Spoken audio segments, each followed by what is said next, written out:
Good morning students. कैसे हैं आप सब और कैसी चल रही है आप सबकी प्रिपरेशन। जैसा कि आप जानते हैं कि सीबीएसई क्लास 10th और क्लास 12th बोर्ड के एग्ज़ाम्स चल रहे हैं और जो साइंस का एग्ज़ाम है क्लास 10th का वो 2 मार्च को होना है। सो आई होप आपकी प्रिपरेशन अच्छी चल रही होगी और अगर नहीं भी चल रही है तो अब इस वीडियो को देखने के बाद में अच्छी हो जाएगी। अगर आपने प्रिपेयर कर लिया है या फिर अभी आप कर रहे हैं तो ये वीडियो उन दोनों ही तरीके के स्टूडेंट्स के लिए काफ़ी ज़्यादा हेल्पफुल होगी। इसमें आपको पूरा कंटेंट कवर कराया जाएगा क्लास 10th बायोलॉजी का।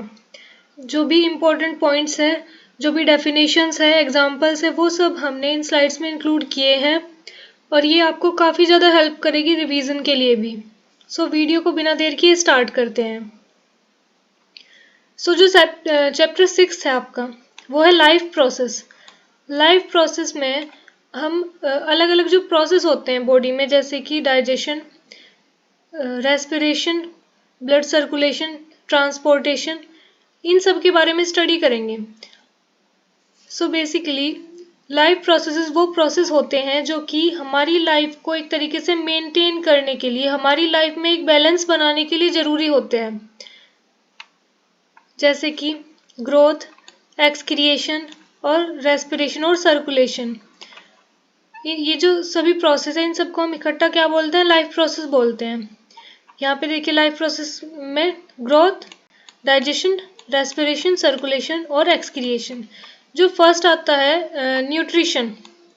न्यूट्रिशन के नाम से हम इसके अंदर डाइजेशन के बारे में स्टडी करते हैं। सो देखिए न्यूट्रिशन मीन्स जो कोई भी ऑर्गेनिज्म है वो अपना फूड किस तरीके से ले रहा है। तो दो तरीके के ऑर्गेनिज्म है, प्लांट्स और एनिमल्स। प्लांट्स अपना फूड खुद बनाते हैं, उन्हें ऑटोट्रॉफ्स बोलते हैं, और एनिमल अपना फूड खुद नहीं बनाते, वो दूसरे ऑर्गेनिज्म पे डिपेंड रहते हैं अपने खाने के लिए, इसलिए उन्हें हेटरोट्रॉफ्स बोलते हैं। डिपेंड ऑन प्लांट्स और other animals for their food. अब देखिए अगर बात करें मोड ऑफ न्यूट्रिशन की तो दो तरीके की होती हैं। फर्स्ट है ऑटोट्रॉफिक और सेकंड है हेटरोट्रॉफिक। ऑटोट्रॉफिक किसे बोलते हैं? ऑटोट्रॉफिक वो ऑर्गेनिज्म जो कि अपना खाना खुद बनाते हैं, या वो न्यूट्रिशन जिसमें कि ऑर्गेनिज्म अपना खाना खुद प्रोड्यूस करते हैं, खुद बनाते हैं, जैसे कि ग्रीन प्लांट। ग्रीन प्लांट जो होते हैं वो फोटोसिंथेसिस की हेल्प से अपना खाना बनाते हैं। फिर सेकंड बात करते हैं हेटरोट्रॉफिक की। हेटरोट्रॉफिक के अंदर उस तरीके की न्यूट्रिशन आती है जिसमें कि ऑर्गेनिज्म अपना खाना खुद नहीं बनाते, वो दूसरे ऑर्गेनिज्म पे डिपेंड करते हैं, जैसे कि एनिमल और फंगी हो गया। अब देखो जो ऑटोट्रॉफिक न्यूट्रिशन होते हैं उसे हम इस तरीके से समझ सकते हैं। जो ऑटोट्रॉफ्स होते हैं ना, वो सिंपल इनऑर्गेनिक मटेरियल को यूज करते हैं और उसे complex high energy molecules carbohydrate में कन्वर्ट कर देते हैं। जो ऑटोट्रॉफ्स होते हैं वो सिंपल ऑर्गेनिक मटेरियल को यूज करके अपने लिए एनर्जी का प्रोडक्शन करते हैं और खाने का प्रोडक्शन करते हैं, अपने लिए खाना बनाते हैं। किसकी हेल्प से? सिंपल इनऑर्गेनिक मटेरियल की हेल्प से। जो ऑटोट्रॉफिक न्यूट्रिशन होती है प्लांट्स वगैरह में, उसमें किस किस चीज़ की रिक्वायरमेंट होती है? एक तो कार्बन डाइऑक्साइड की रिक्वायरमेंट होती है, एक उसमें चाहिए होता है वाटर, और उसमें एक ज़रूरत होती है क्लोरोफिल की। क्लोरोफिल एक पिगमेंट होता है जिसकी वजह से प्लांट्स का कलर जो है वो ग्रीन होता है। सनलाइट की रिक्वायरमेंट होती है।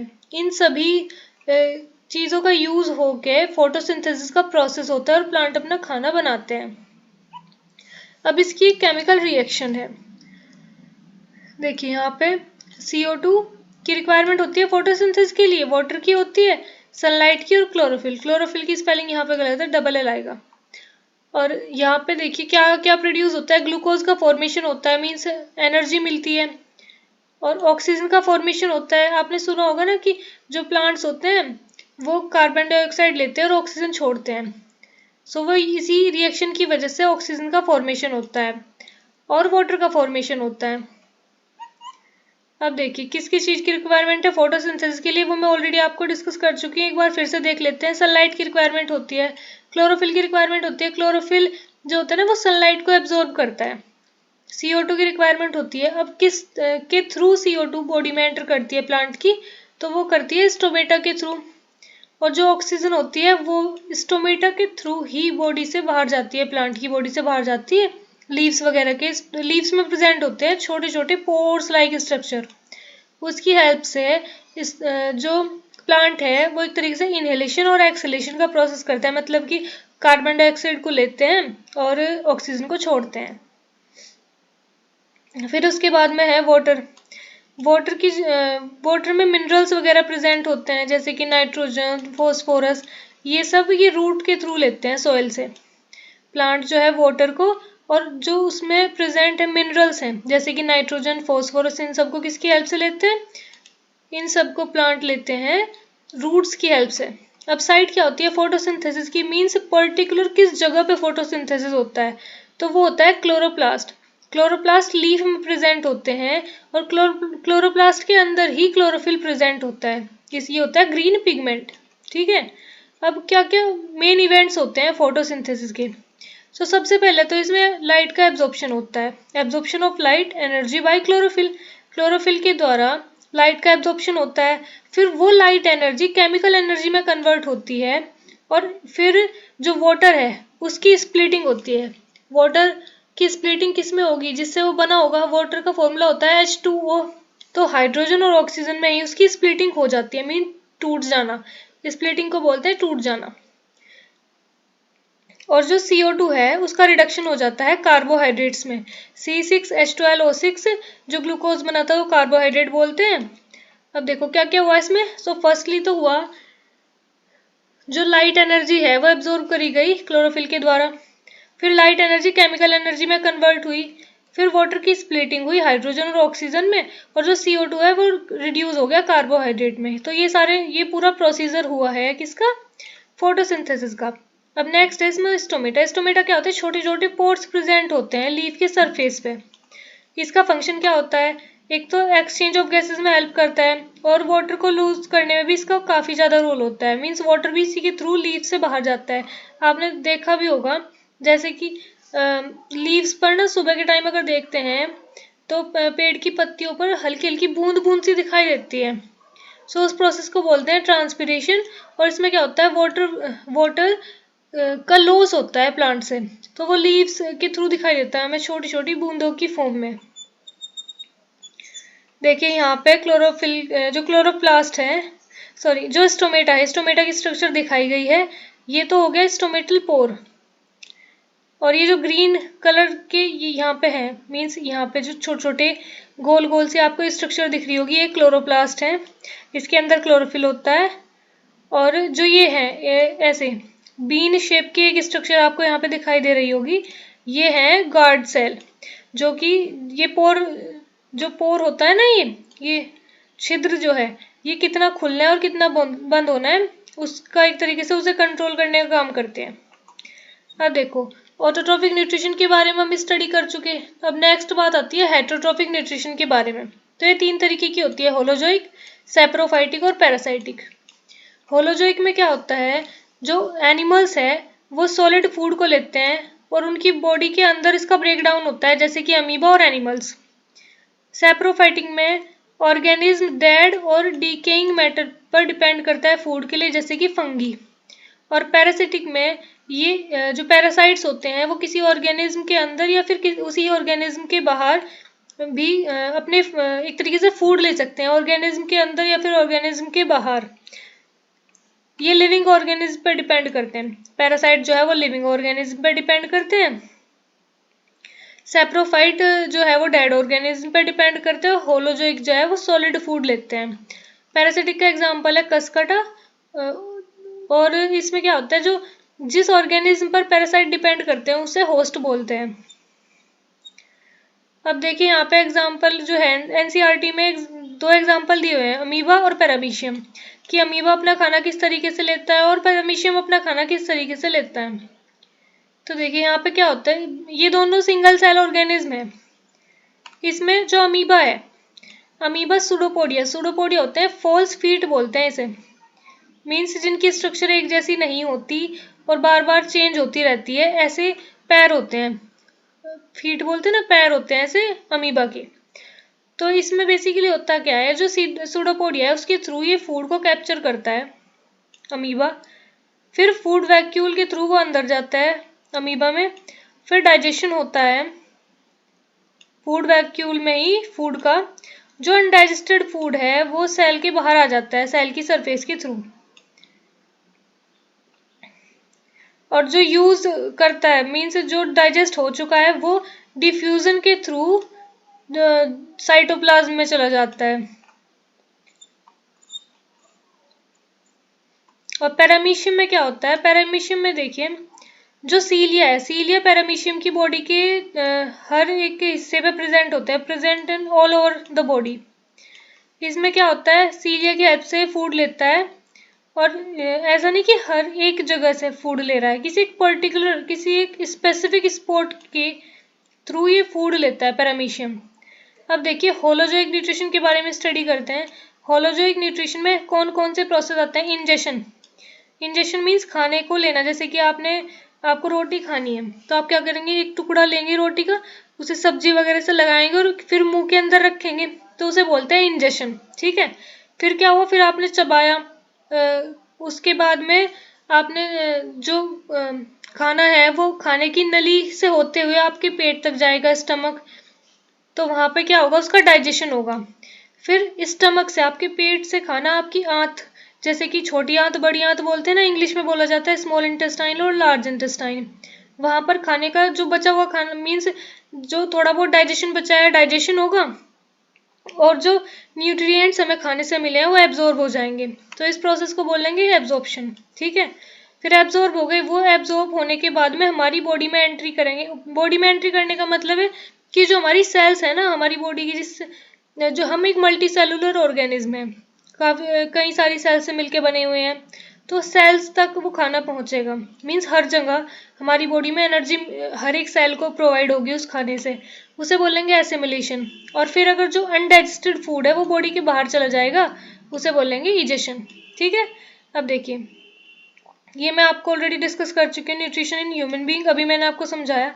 जैसे कि माउथ से क्या करते हैं, हम खाना इनटेक करते हैं, फिर टीथ से खाना चबाते हैं, फिर टंग से टेस्ट का पता लगता है और फूड को रोल करने में हेल्प होती है। साथ ही साथ फूड पाइप में फूड को पुश करने में भी टंग हेल्पफुल होती है। नेक्स्ट है salivary gland, salivary gland secret करती है स्लाइवा और म्यूकस। जो स्लाइवा होता है उसके अंदर एक एंजाइम प्रेजेंट होता है सेलेवरी एमाइलेज, जिससे कि स्टार्च शुगर में कन्वर्ट हो जाता है। फिर है ईजोफेगस, ईजोफेगस में पेरिस्टाल्टिक मूवमेंट होता है जिसमें बार बार कॉन्ट्रैक्शन और एक्सपेंशन होता रहता है ईजोफेगस की मसल्स का, और जो खाना है वो माउथ से स्टमक में ट्रांसफर हो जाता है। फिर स्टमक में क्या प्रेजेंट होता है, गैस्ट्रिक ग्लैंड्स होती हैं जिसमें कि गैस्ट्रिक जूस सीक्रेट करती हैं। गैस्ट्रिक जूस जो है वो 3 तरीके के हैं, पेप्सिन, एचसीएल और म्यूकस। पेप्सिन तो प्रोटीन को डाइजेस्ट करने में हेल्प करता है, प्रोटीन को तोड़ने में हेल्प करता है। जो एचसीएल है वो मीडियम को एसिडिक बनाने में हेल्पफुल होता है, और जो म्यूकस है वो स्टमक की इनर लाइनिंग को एचसीएल से प्रोटेक्ट करने का काम करता है। फिर खाना चल जाता है स्मॉल इंटेस्टाइन में। स्मॉल इंटेस्टाइन में इंटेस्टाइनल एंजाइम होते हैं जो कि कार्बोहाइड्रेट को ग्लूकोज में कन्वर्ट करने का काम करते हैं, फैट को फैटी एसिड और ग्लिसरॉल में, और प्रोटीन को अमीनो एसिड में तोड़ने का काम करते हैं।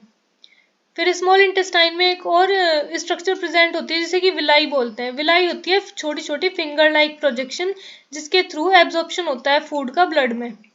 फिर स्मॉल इंटेस्टाइन में कुछ सीक्रेशंस और रिसीव होते हैं, जैसे कि लीवर से उसमें बाइल जूस आता है और बाइल जूस जो है वो फैट को तोड़ने का काम करता है। पैनक्रियास से इसमें पैनक्रियाटिक जूस आता है, किसमें, स्मॉल इंटेस्टाइन में। पैनक्रियाटिक जूस में जो ट्रिप्सिन होता है वो तो प्रोटीन को पेप्टोन में कन्वर्ट करने का काम करता है, और लाइपेज जो होता है वो फैट को ग्लिसरॉल में कन्वर्ट करने का काम करता है। जो प्रोसेस होता है फैट का, लार्ज फैट ग्लोब्यूल्स का छोटे फैट के ग्लोब्यूल्स में टूटने का बाइल जूस की हेल्प से, इसे बोला जाता है इमल्सिफिकेशन। जो लार्ज इंटेस्टाइन है वहां पे सबसे ज्यादा अमाउंट में वाटर का एब्जॉर्प्शन होता है, और जो फूड मटेरियल डाइजेस्ट नहीं हुआ वो बॉडी से बाहर रिमूव हो जाता है, इस प्रोसेस को बोलते हैं इजेशन। नेक्स्ट प्रोसेस है respiration. Respiration involve two processes, first is gaseous exchange, gaseous exchange is basically intake of oxygen from the atmosphere and release of CO2, जिसे कि ब्रीथिंग भी बोला जाता है। सेकंड है इसमें breakdown of simple food in order to release energy inside the cell, जिसे कि सेलुलर रेस्पिरेशन बोला जाता है। तो रेस्पिरेशन में हम दो चीज़ों के बारे में स्टडी करते हैं, फर्स्ट है ब्रीथिंग और सेकंड है सेलुलर रेस्पिरेशन। अब इसमें नेक्स्ट देखिए इसमें breakdown of glucose by various pathways. अब ग्लूकोज का फॉर्मेशन हो गया जैसे, ठीक है, जो कार्बोहाइड्रेट है वो ग्लूकोज में टूट गए, उसमें अब ग्लूकोज साइटोप्लाज्म में प्रेजेंट है, तो वहाँ पे क्या होगा, वहाँ पे ग्लूकोज से पायरुविक एसिड और एनर्जी का फॉर्मेशन होगा। अब देखिए इससे बाद में क्या प्रोसीजर होता है। अब यहाँ पर अगर ऑक्सीजन प्रेजेंट नहीं है तो ये पायरुविक एसिड जो है ये इथेनॉल और CO2 में कन्वर्ट हो जाता है और साथ में एनर्जी का फॉर्मेशन होता है। इस प्रोसेस को हम इस तरीके से समझ सकते हैं जैसे कि फर्मेंटेशन में पायरुविक एसिड इथेनॉल CO2 और एनर्जी में कन्वर्ट होता है ईस्ट की हेल्प से। फर्मेंटेशन के प्रोसेस में ऑक्सीजन की रिक्वायरमेंट नहीं होती अगर जो ऑक्सीजन है वो प्रेजेंट है। तो ये जो प्रोसेस है ये कहाँ पे होगा, माइटोकॉन्ड्रिया में होगा, ठीक है, कहाँ पे होगा, माइटोकॉन्ड्रिया में। अभी तो हो रहा था साइटोप्लाज्म में, यहाँ पे साइटोप्लाज्म में हो रहा था, ये होगा माइटोकॉन्ड्रिया में। और जो पायरुविक एसिड है वो CO2 वाटर और एनर्जी में कन्वर्ट हो जाएगा। और अगर ऑक्सीजन है तो लेकिन सफिशिएंट अमाउंट में प्रेजेंट नहीं है तो पायरुविक एसिड से लैक्टिक एसिड का फॉर्मेशन हो जाएगा और साथ में एनर्जी का। और जो ये लैक्टिक एसिड है ये मसल्स, एक तरीके से लैक्टिक एसिड इकट्ठा हो जाता है और जिसकी वजह से मसल्स में पेन हो जाता है। ये आपने देखा होगा जब आप बहुत ज़्यादा हार्ड वर्क करते हैं या फिर बहुत ज़्यादा ऐसा है कि किसी ने कोई काफ़ी टाइम बाद कोई गेम वगैरह खेल रहा है तो उसकी मसल्स में बहुत पेन होता है कुछ टाइम के बाद में। वो इस वजह से होता है कि उस टाइम पे ज़्यादा ऑक्सीजन की रिक्वायरमेंट थी और ऑक्सीजन कम थी तो लैक्टिक एसिड का फॉर्मेशन हो जाता है और लैक्टिक एसिड का फॉर्मेशन होने की वजह से मसल फैटिग्यू मीन्स मसल्स में पेन हो जाता है, ठीक है। अब देखिए रेस्पिरेशन दो तरीके के होते हैं, एरोबिक और एनएरोबिक।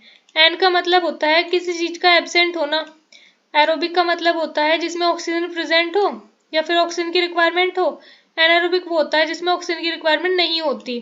तो देखिए यहाँ पे एरोबिक रेस्पिरेशन में होता है take place in the presence of oxygen और anaerobic take place in the absence of oxygen.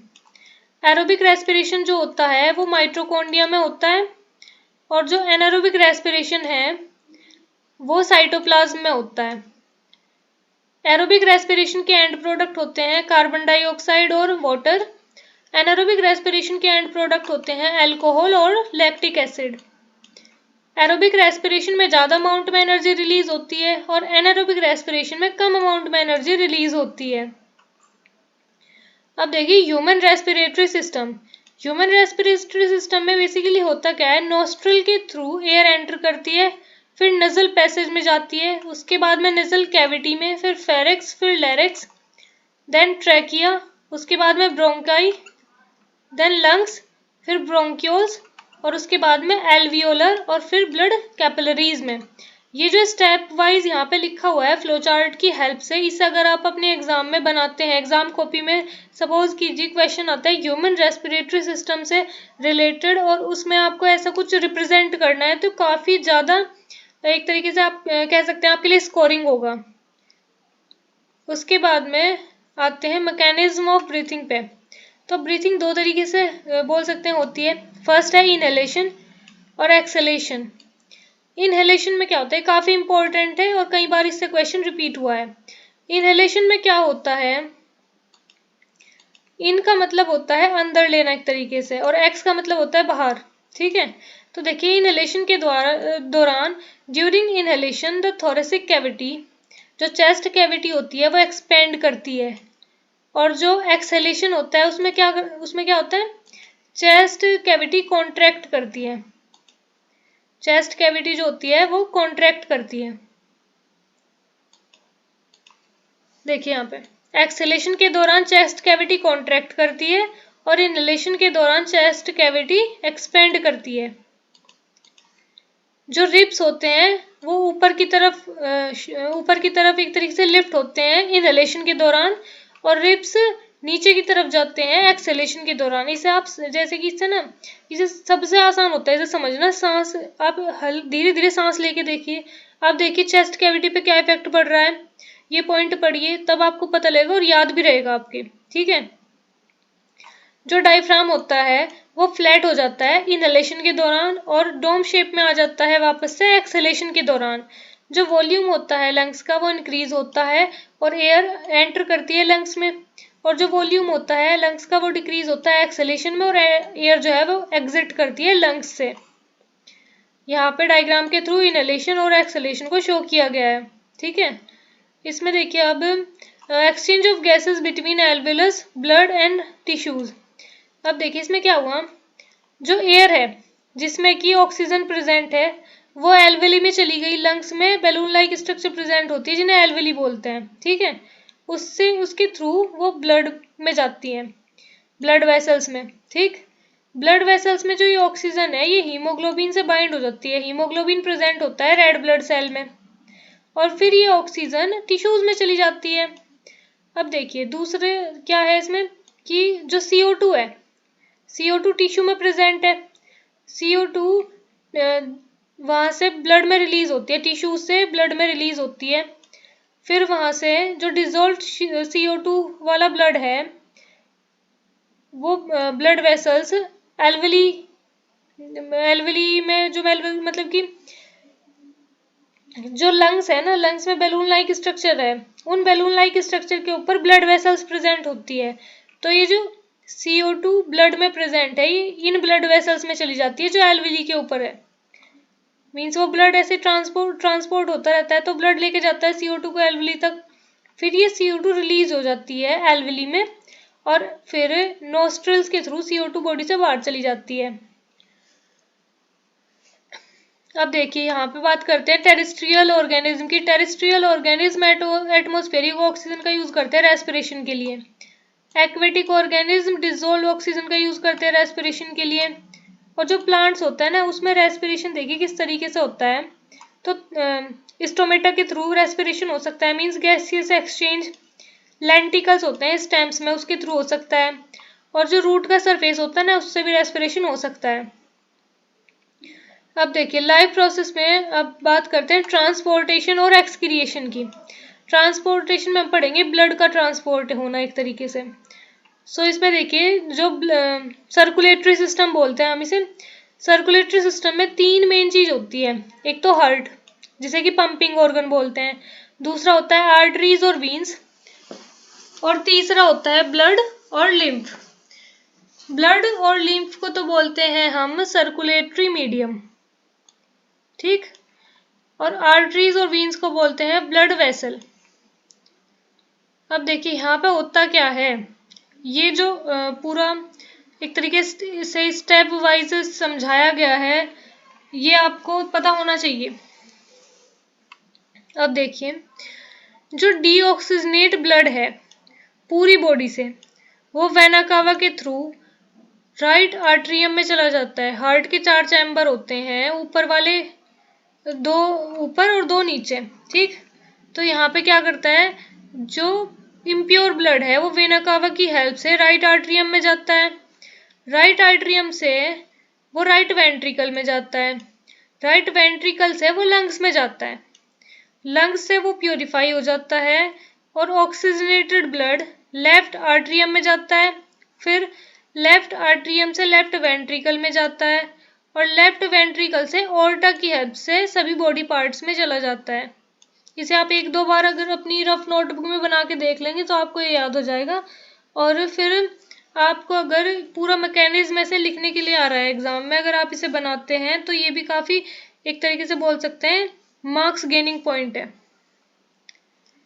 क्योंकि जब आपकी कॉपी को एग्जामिनर देखेंगे और उन्हें दिखाई देगा कि आपने इस तरीके से रिप्रेजेंट कर रखा है तो उन्हें पता लग जाएगा कि आपको इस टॉपिक के बारे में पूरी नॉलेज है।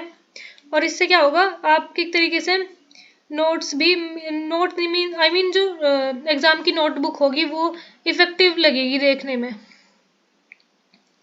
अब देखिए ब्लड जो है उसमें 2 चीजें होती हैं, एक तो होता है ब्लड कार्पसेल्स यानी कि ब्लड सेल्स भी जिन्हें हम बोलते हैं, और दूसरा होता है प्लाज्मा। ब्लड कार्पसेल्स को तो हम इसके सॉलिड कंपोनेंट बोलते हैं और प्लाज्मा को लिक्विड कंपोनेंट हम बोलते हैं। ब्लड कार्पसेल्स में हम तीन चीजों की स्टडी करते हैं, आरबीसी, प्लेटलेट और डब्ल्यूबीसी। आरबीसी तो CO2 और O2 को एक तरीके से ट्रांसपोर्ट करने का काम करती है, और आरबीसी में हीमोग्लोबिन प्रेजेंट होता है जिसकी वजह से इसका कलर रेड होता है। जो प्लेटलेट्स हैं वो ब्लड क्लॉटिंग में हेल्प कर देती है। मीन्स अगर हमें चोट वगैरह लग जाती है तो ज़्यादा ब्लड हमारा लॉस ना हो, उसका ध्यान कौन रखता है? प्लेटलेट रखती है। और आपने सुना होगा कई बार ना, ये सुनने को मिलता है जैसे किसी को फीवर हो गया तो फीवर में बोलें कि उसकी ना प्लेट गिर गई, ऐसा बोलते हैं, ठीक है। तो उसका मतलब पता है क्या होता है कि जो प्लेटलेट्स हैं ना, इनके नंबर में कमी आ जाती है, यही होती है वो प्लेट्स जो गिर जाती हैं। और थर्ड है इसमें डब्ल्यूबीसी। डब्ल्यूबीसी में क्या है, ये हमें रोगों से लड़ने की शक्ति प्रदान करती है। जैसे कि एक तरीके से बोल सकते हैं ये हमें इम्यूनिटी प्रोवाइड करती है। जैसे कि आपने सुना होगा जब कोरोना आया था, तो कोरोना के टाइम पे जिनकी इम्यूनिटी बहुत अच्छी है वो सरवाइव मीन्स बोल सकते हैं सरवाइव कर रहे हैं। और अगर किसी को कोरोना हो गया तो अगर उसकी इम्यूनिटी बढ़िया है, उसमें काफ़ी अच्छी अमाउंट में डब्ल्यूबीसी प्रेजेंट है और अच्छे तरीके से वर्क करती है, तो उसकी जान बच गई। और अगर किसी की इम्यूनिटी वीक है तो उसकी कोरोना में डेथ हो गई। तो ऐसा ये डब्ल्यूबीसी भी हमारे लिए बहुत इंपॉर्टेंट होती है। अब देखिए प्लाज्मा। प्लाज्मा में 90% तो वाटर होता है और 10% ऑर्गेनिक सब्सटेंस होते हैं। ऑर्गेनिक सब्सटेंस में क्या क्या होता है? इसमें प्लाज्मा प्रोटीन्स होते हैं जैसे कि एल्बुमिन, ग्लोबुलिन और कुछ आयंस वगैरह प्रेजेंट होते हैं, मिनरल्स, आयंस, ठीक है। अब देखो लिम्फ। लिम्फ क्या होता है? एक येलो कलर का फ्लूइड होता है जो कि ब्लड कैपिलरीज से निकलता है, और इसमें ब्लड के कंपैरिजन में कम प्रोटीन होता है, ठीक है। अब देखो यहाँ पे ब्लड वेसल जो है वो आर्टरीज और वीन्स दो तरीके की होती हैं। आर्टरीज तो कैरी करती है ऑक्सीजनेटेड ब्लड, वीन कैरी करती है डीऑक्सीजनेटेड ब्लड। और जो एक आर्टरी है पुल्मोनरी आर्टरी, ये इसका उल्टा काम करती है, ये डीऑक्सीजनेटेड ब्लड को कैरी करती है। सेम यहाँ पे होगा, पुल्मोनरी वीन जो है वो ऑक्सीजनेटेड ब्लड को कैरी करेगी। आर्टरीज को हम डिस्ट्रीब्यूटिंग वेजल भी बोलते हैं और इसे हम कलेक्टिंग वेजल बोलते हैं वीन को।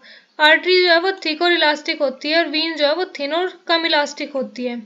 ट्रांसपोर्टेशन इन प्लांट की बात करें तो दो पाथवे होते हैं, जाइलम और फ्लोएम। जाइलम तो वाटर और मिनरल को कैरी करने का काम करते हैं और फ्लोएम जो है वो फूड को कैरी करने का काम करते हैं। जाइलम की कैरिंग में कोई भी एनर्जी की यूज नहीं होती और फ्लोएम में एनर्जी की रिक्वायरमेंट होती है। ट्रांसपिरेशन में आपको ऑलरेडी डिस्कस कर चुकी थी, लॉस ऑफ वाटर को बोलते हैं। लीव्स वगैरह पे बूंद बूंद दिखाई देती है ना, ट्रांसपिरेशन होता है। किस लिए जरूरी होता है?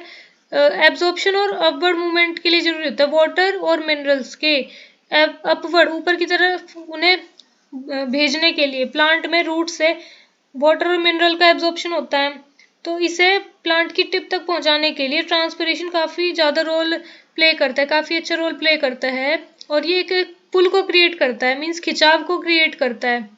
और दूसरी बात है कि ये हेल्प करता है टेम्परेचर रेगुलेशन में। प्लांट में जो ट्रांसपोर्ट होता है फूड का वो लीव से होता है और ये प्लांट के अलग अलग पार्ट में जाता है फिर खाना, तो इसे बोलते हैं ट्रांसलोकेशन।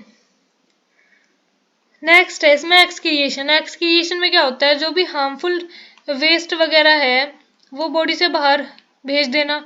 एक्सक्रीटरी सिस्टम में हम क्या क्या पढ़ते हैं? किडनी का एक पेयर होता है, यूरिनरी ब्लेडर होता है, यूरेटर होता है, यूरेथ्रा होता है। अगर ये क्वेश्चन आता है तो आपको डायग्राम अगर आप बना सकें प्रैक्टिस करके देख लीजिएगा और डायग्राम बना दीजिएगा। और इसमें आपको लेबलिंग में सभी नहीं करने, सिंपली आप किडनी की लेबलिंग कर दीजिएगा, यूरेटर की, यूरिनरी ब्लेडर, यूरेथ्रा और यूरिनरी ओपनिंग की, यहाँ तक भी कर देंगे तो हो जाएगा अच्छे से, ठीक है। और अगर दो तीन चीज़ें इसमें हो रहा है जैसे कि ओल्टा ब्लड वेसल है, रीनल आर्टरी, रीनल वीन ये भी ब्लड वेसल है, और एड्रीनल ग्लैंड जो कि किडनी के ऊपर एक ग्लैंड प्रेजेंट होती है ये। अब देखिए यूरिन जो है ना वो किडनी से प्रोड्यूस होता है और उसके बाद में वो यूरेटर में जाता है, फिर यूरिनरी ब्लेडर में वो स्टोर होता है और फिर यूरेथ्रा के थ्रू रिलीज हो जाता है बॉडी से। यूरिन बनाने का जो प्रोसेस होता है बॉडी में, उसमें क्या होता है, जो बॉडी में एक तरीके से बोल सकते हैं बॉडी में जो भी वाटर वगैरह है या फिर जो मटेरियल है, जो ब्लड वगैरह है, वो फिल्टर होते रहते हैं। तो फिल्टर होके जो वेस्ट प्रोडक्ट है वो ब्लड वगैरह से वो इकट्ठा हो जाता है और फिर बॉडी से बाहर रिलीज हो जाता है। हर एक किडनी में काफ़ी सारी फिल्टरेशन यूनिट होती है जिसे कि नेफ्रॉन बोलते हैं। जैसे कि जो ह्यूमन बॉडी है उसकी स्ट्रक्चरल और फंक्शनल यूनिट को सेल बोलते हैं। ऐसे ही जो एक्सक्रीटरी सिस्टम है उसकी फंक्शनल और स्ट्रक्चरल यूनिट को नेफ्रॉन बोलते हैं। अब देखिए यूरिन के फॉर्मेशन में 3 स्टेप आते हैं। फर्स्ट तो होता है ग्लोमेरुलस फिल्टरेशन, दूसरा है ट्यूबुलर रीएब्जॉर्प्शन और तीसरा है सीक्रेशन। फिल्टरेशन में तो देखिए जो nitrogenous waste, glucose, water, amino acid, ये फिल्टर होते हैं ब्लड से, किसमें, बोमेन कैप्सूल में, नेफ्रॉन के। और जो रीएब्जॉर्प्शन है उसमें क्या है, जो यूजफुल सब्सटेंस है इस फिल्ट्रेट में से जो यहाँ पे फिल्टर हुआ, उसमें अगर कुछ यूजफुल सब्सटेंस है वो दोबारा से एब्जॉर्ब कर लिए जाते हैं कैपिलरीज के द्वारा। सीक्रेशन में क्या होता है, जैसे कि वाटर, सॉल्ट वगैरह है, ये सीक्रेट कर लिए जाते हैं ट्यूब्यूल्स में। और फिर जो ये ट्यूब्यूल्स हैं ये आगे चल के कलेक्टिंग डक्ट में ओपन होती है और उसके बाद में यूरेटर में। एक आपने टर्म सुनी होगी हीमोडायलिसिस। हीमोडायलिसिस क्या होता है, आपने सुना होगा कुछ की ना ऐसा होता है, कुछ जैसे कि किसी की किडनी खराब होगी, तो किडनी खराब होगी, उसका जब इलाज चलता है ना तो आर्टिफिशियल किडनी के थ्रू उसका ब्लड फिल्टर करने का काम किया जाता है, तो इसे ही बोलते हैं बस डायलिसिस। और ये ट्रीटमेंट किसे दिया जाता है, किडनी फेलियर पेशेंट्स को। एक्सक्रीशन प्लांट में किस तरीके से होता है, देखो एक तो ट्रांसपिरेशन में देखो स्टोमेटा के थ्रू होता है, एक्सचेंज होता है ना गैसेस का, तो गैसेस का एक्सक्रिएशन होता है। और जो बाकी का वेस्ट वगैरह है वो लीव्स में स्टोर हो जाता है, बार्क में स्टोर हो जाता है और फिर कुछ टाइम के बाद में प्लांट से अलग हो जाती हैं, ठीक। और जो प्लांट है वो एक्सक्रीट करते हैं कुछ वेस्ट को सॉइल में, और कुछ जो प्लांट्स होते हैं जैसे कि जम्स और रेजन्स वगैरह की फॉर्म में भी वेस्ट को एक्सक्रिएट करते हैं। और कुछ जो वेस्ट है वो जैसे क्रिस्टल्स की फॉर्म में, जैसे कि कैल्शियम ऑक्सलेट, ये लीव्स में, कोलोकेशिया प्लांट की लीव्स और जैमिकन प्लांट की स्टेम में, ये क्रिस्टल्स की फॉर्म में, कैल्शियम ऑक्सलेट के क्रिस्टल्स की फॉर्म में भी वेस्ट रिलीज होता है। तो आई होप यहाँ तक आपको जो ये चैप्टर है हमारा कंप्लीट हो चुका है और यहाँ तक आपको कोई प्रॉब्लम नहीं होगी। अगर आपको कोई भी डाउट है इस चैप्टर में तो आप मुझे कमेंट करके बता दीजिए। इससे बाद में हम नेक्स्ट चैप्टर स्टार्ट करते हैं। आज हम बायोलॉजी के सारे चैप्टर कवर कर लेंगे इस वन शॉट लेक्चर में।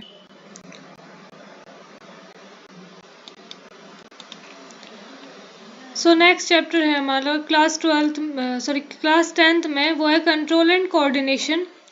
इसमें बेसिकली हम 2 सिस्टम्स के बारे में स्टडी करेंगे। फर्स्ट तो नर्वस सिस्टम और second endocrine system. Nervous system में देखिए इन दोनों सिस्टम में हम एक तरीके से देखते हैं कि आप अच्छा ये सोचिए, अगर आपको अचानक से कोई बोल दे कि आगे मतलब कहीं पर ना शेर आ गया, ऐसा बोल दे और काफ़ी अच्छे एक्सप्रेशन के साथ में बोले कि आपको लगे कि हाँ सच बोल रहा है, ठीक है, तो एक टाइम मतलब 1 सेकंड के लिए, 1 मिनट के लिए क्या होगा, आपकी हार्ट बीट बहुत तेज हो जाएगी, अचानक से आप डर जाएंगे बहुत ज़्यादा। तो आप डर गए, चलो उसके इस बात बोलने से कि शेर आ गया, इस बात से आप डर गए, ठीक है, लेकिन आपकी हार्ट बीट तेज क्यों हुई, वो हम इसी चैप्टर में स्टडी करेंगे, इसी चैप्टर में जानने की कोशिश करेंगे, ठीक है। वो कुछ हॉर्मोन्स के फ्लक्चुएशन की वजह से, हॉर्मोन्स की वजह से वो ऐसा होता है। कुछ ग्लैंड्स प्रेजेंट होती है बॉडी में जिसकी वजह से ये रिएक्शन देखने को मिलता है, ठीक। अब ये बताइए, जैसे कि अगर कुछ एक कंटेनर है, एक बर्तन है, एक कटोरा रखा हुआ है, ठीक, और वो गर्म है, आपने उसे टच किया, आप अचानक से अपना हाथ एकदम पीछे हटा लेंगे, ऐसा तो नहीं होगा ना कि आप वेट करेंगे कि हाँ कोई आके बोले कि ये गर्म है, आप हाथ पीछे हटा लो, ऐसा तो नहीं होता। आप क्या करते हो, अचानक से एकदम से अपना हाथ पीछे हटा लोगे, तो वो क्या है, वो नर्वस सिस्टम की वजह से हुआ। तो आई थिंक आपको थोड़ा बहुत आइडिया लगा होगा कि इस चैप्टर में हम क्या क्या पढ़ते हैं। ठीक है, एक तो हम हॉर्मोन्स के बारे में पढ़ते हैं जिसे कि एंडोक्राइन सिस्टम के अंदर पढ़ा जाता है, और एक है नर्वस सिस्टम। नर्वस सिस्टम में हम न्यूरॉन्स वगैरह के बारे में पढ़ते हैं। ठीक है, अब देखिए यहाँ पे एग्जांपल ये दिया गया है कि withdrawal of hand on touching a hot object. जब भी कुछ गर्म हम टच करते हैं तो हम अपना हाथ पीछे खींच लेते हैं। तो इस चैप्टर में बेसिकली हम रिस्पॉन्स के बारे में, किसी एक पर्टिकुलर स्टिमुली मीन्स जो गरम बर्तन था ना, वो स्टिमुली था। हमने जो किया, हमने अपना हाथ पीछे हटाया, वो हमारा रिस्पॉन्स है। तो अलग अलग कंडीशन में हमारा कैसा रिस्पॉन्स होता है, वो क्यों होता है, इन सब चीज़ों के बारे में हम इस चैप्टर में पढ़ेंगे। तो स्टार्ट कर रहे हैं। तो देखिए फर्स्ट है इसमें नर्वस सिस्टम। नर्वस सिस्टम में हम क्या क्या फंक्शंस होते हैं नर्वस सिस्टम के। नर्वस सिस्टम एक तो इन्फॉर्मेशन रिसीव करता है एनवायरनमेंट से। अब इन्फॉर्मेशन कैसी, जैसे कि अगर कोई बर्तन गर्म है तो वो देख के तो पता नहीं लगने का, तो वो पता कैसे लगेगा, छू के पता लगेगा, टच करके पता लगेगा, नर्वस सिस्टम के थ्रू ही तो हुआ ये। या फिर अगर किसी, अच्छा ये बताइए, अगर किसी कपड़े का कलर रेड है, ठीक, तो वो हम कैसे पता करें, वो हमें पता लगेगा देख के पता लगेगा। तो ऐसा नहीं होता डायरेक्टली कि आंखों से हमने उसे देख लिया तो हमें पता लग गया। जो आंखों से ब्रेन तक जो नर्व्स कनेक्ट होती है ना, वहाँ सिग्नल पहुंचाती है। आंखें जो है हमारी, वो हमारे ब्रेन तक सिग्नल पहुंचाती है, और वहाँ पे भी नर्वस सिस्टम का रोल होता है। फिर हमें ब्रेन से पता लगता है कि रेड कलर है। आप ये सोचिए कितना फास्ट होता है ये सारा काम, कि आप देखते ही आपको पता लग जाता है कौन सा कलर है। तो है ना कितना फास्ट। अच्छा, उसके बाद में देखिए जो बॉडी पार्ट्स है उससे इंफॉर्मेशन, एक बेसिकली नर्वस सिस्टम का फंक्शन यही है कि इंफॉर्मेशन को कलेक्ट करना, ठीक है, और उस इंफॉर्मेशन के अकॉर्डिंग एक्ट करना। अब देखिए एक टर्म आती है स्टिमुलस, में मैं आपको बता चुकी कि जो हॉट ऑब्जेक्ट था ना, हॉट बर्तन था, वो गर्म बर्तन था, वो स्टिमुलस था। वो चेंज था इन्वायरमेंट में, जिसके विपरीत, जिसके अपोजिट में हमने अपना रिएक्शन दिया, हमने अपना रिस्पॉन्स दिया। रिस्पॉन्स क्या होता है, जो हम किसी भी चेंज के प्रति रिएक्शन देते हैं, हमारी बॉडी जो रिएक्शन देती है वो रिस्पॉन्स होता है। जैसे कि विड्रॉल ऑफ हैंड क्या था, रिस्पॉन्स था, और टचिंग अ हॉट प्लेट क्या था, स्टिमुलस था। How do we detect that we are touching a hot object, हमें किस तरीके से पता लगता है, तो वो तो नर्व्स के थ्रू सिग्नल जाता है, हमारे हाथ से नर्व्स के थ्रू सिग्नल जाता है हमारे ब्रेन तक, वहां से हमें पता लगता है कि हमने कुछ हॉट ऑब्जेक्ट टच किया है, मीन्स ऐसा ऑब्जेक्ट टच किया है जो हमें हार्म पहुंचा सकता है। अगर हम ज्यादा देर तक उसे टच किए रहे तो हमारा हाथ जल जाएगा। ठीक है, अब देखिए रिसेप्टर। रिसेप्टर क्या होते हैं, वो स्पेशलाइज्ड सेल्स होती है, नर्व सेल होती है, जो कि इंफॉर्मेशन को डिटेक्ट करती है एनवायरमेंट से। रिसेप्टर को हम सेंस ऑर्गन भी बोलते हैं। तो सेंस ऑर्गन कौन कौन से होते हैं, ईयर, आईज, स्किन, नोज और टंग। ईयर में देखिए इनर ईयर, ईयर का मेन काम क्या होता है, सुनना। हियरिंग इसका मेन काम होता है। दूसरा होता है बॉडी के बैलेंस के लिए भी काफी इंपॉर्टेंट होता है। अभी आप सिर्फ याद रख लीजिए कि बॉडी के बैलेंस में हेल्पफुल होता है। आगे आप पढ़ेंगे, जब एक बार आप वो टॉपिक पढ़ेंगे ना ईयर की स्ट्रक्चर के बारे में, वहां पे आपको पढ़ाया जाएगा कि बैलेंस, बॉडी के बैलेंस के लिए क्यों जरूरी होता है। सेकंड होता है इसमें photo receptor. Photo receptor, photo का मतलब, फोटो हम ये बताइए कहाँ से देखते हैं, आंखों से देखते हैं।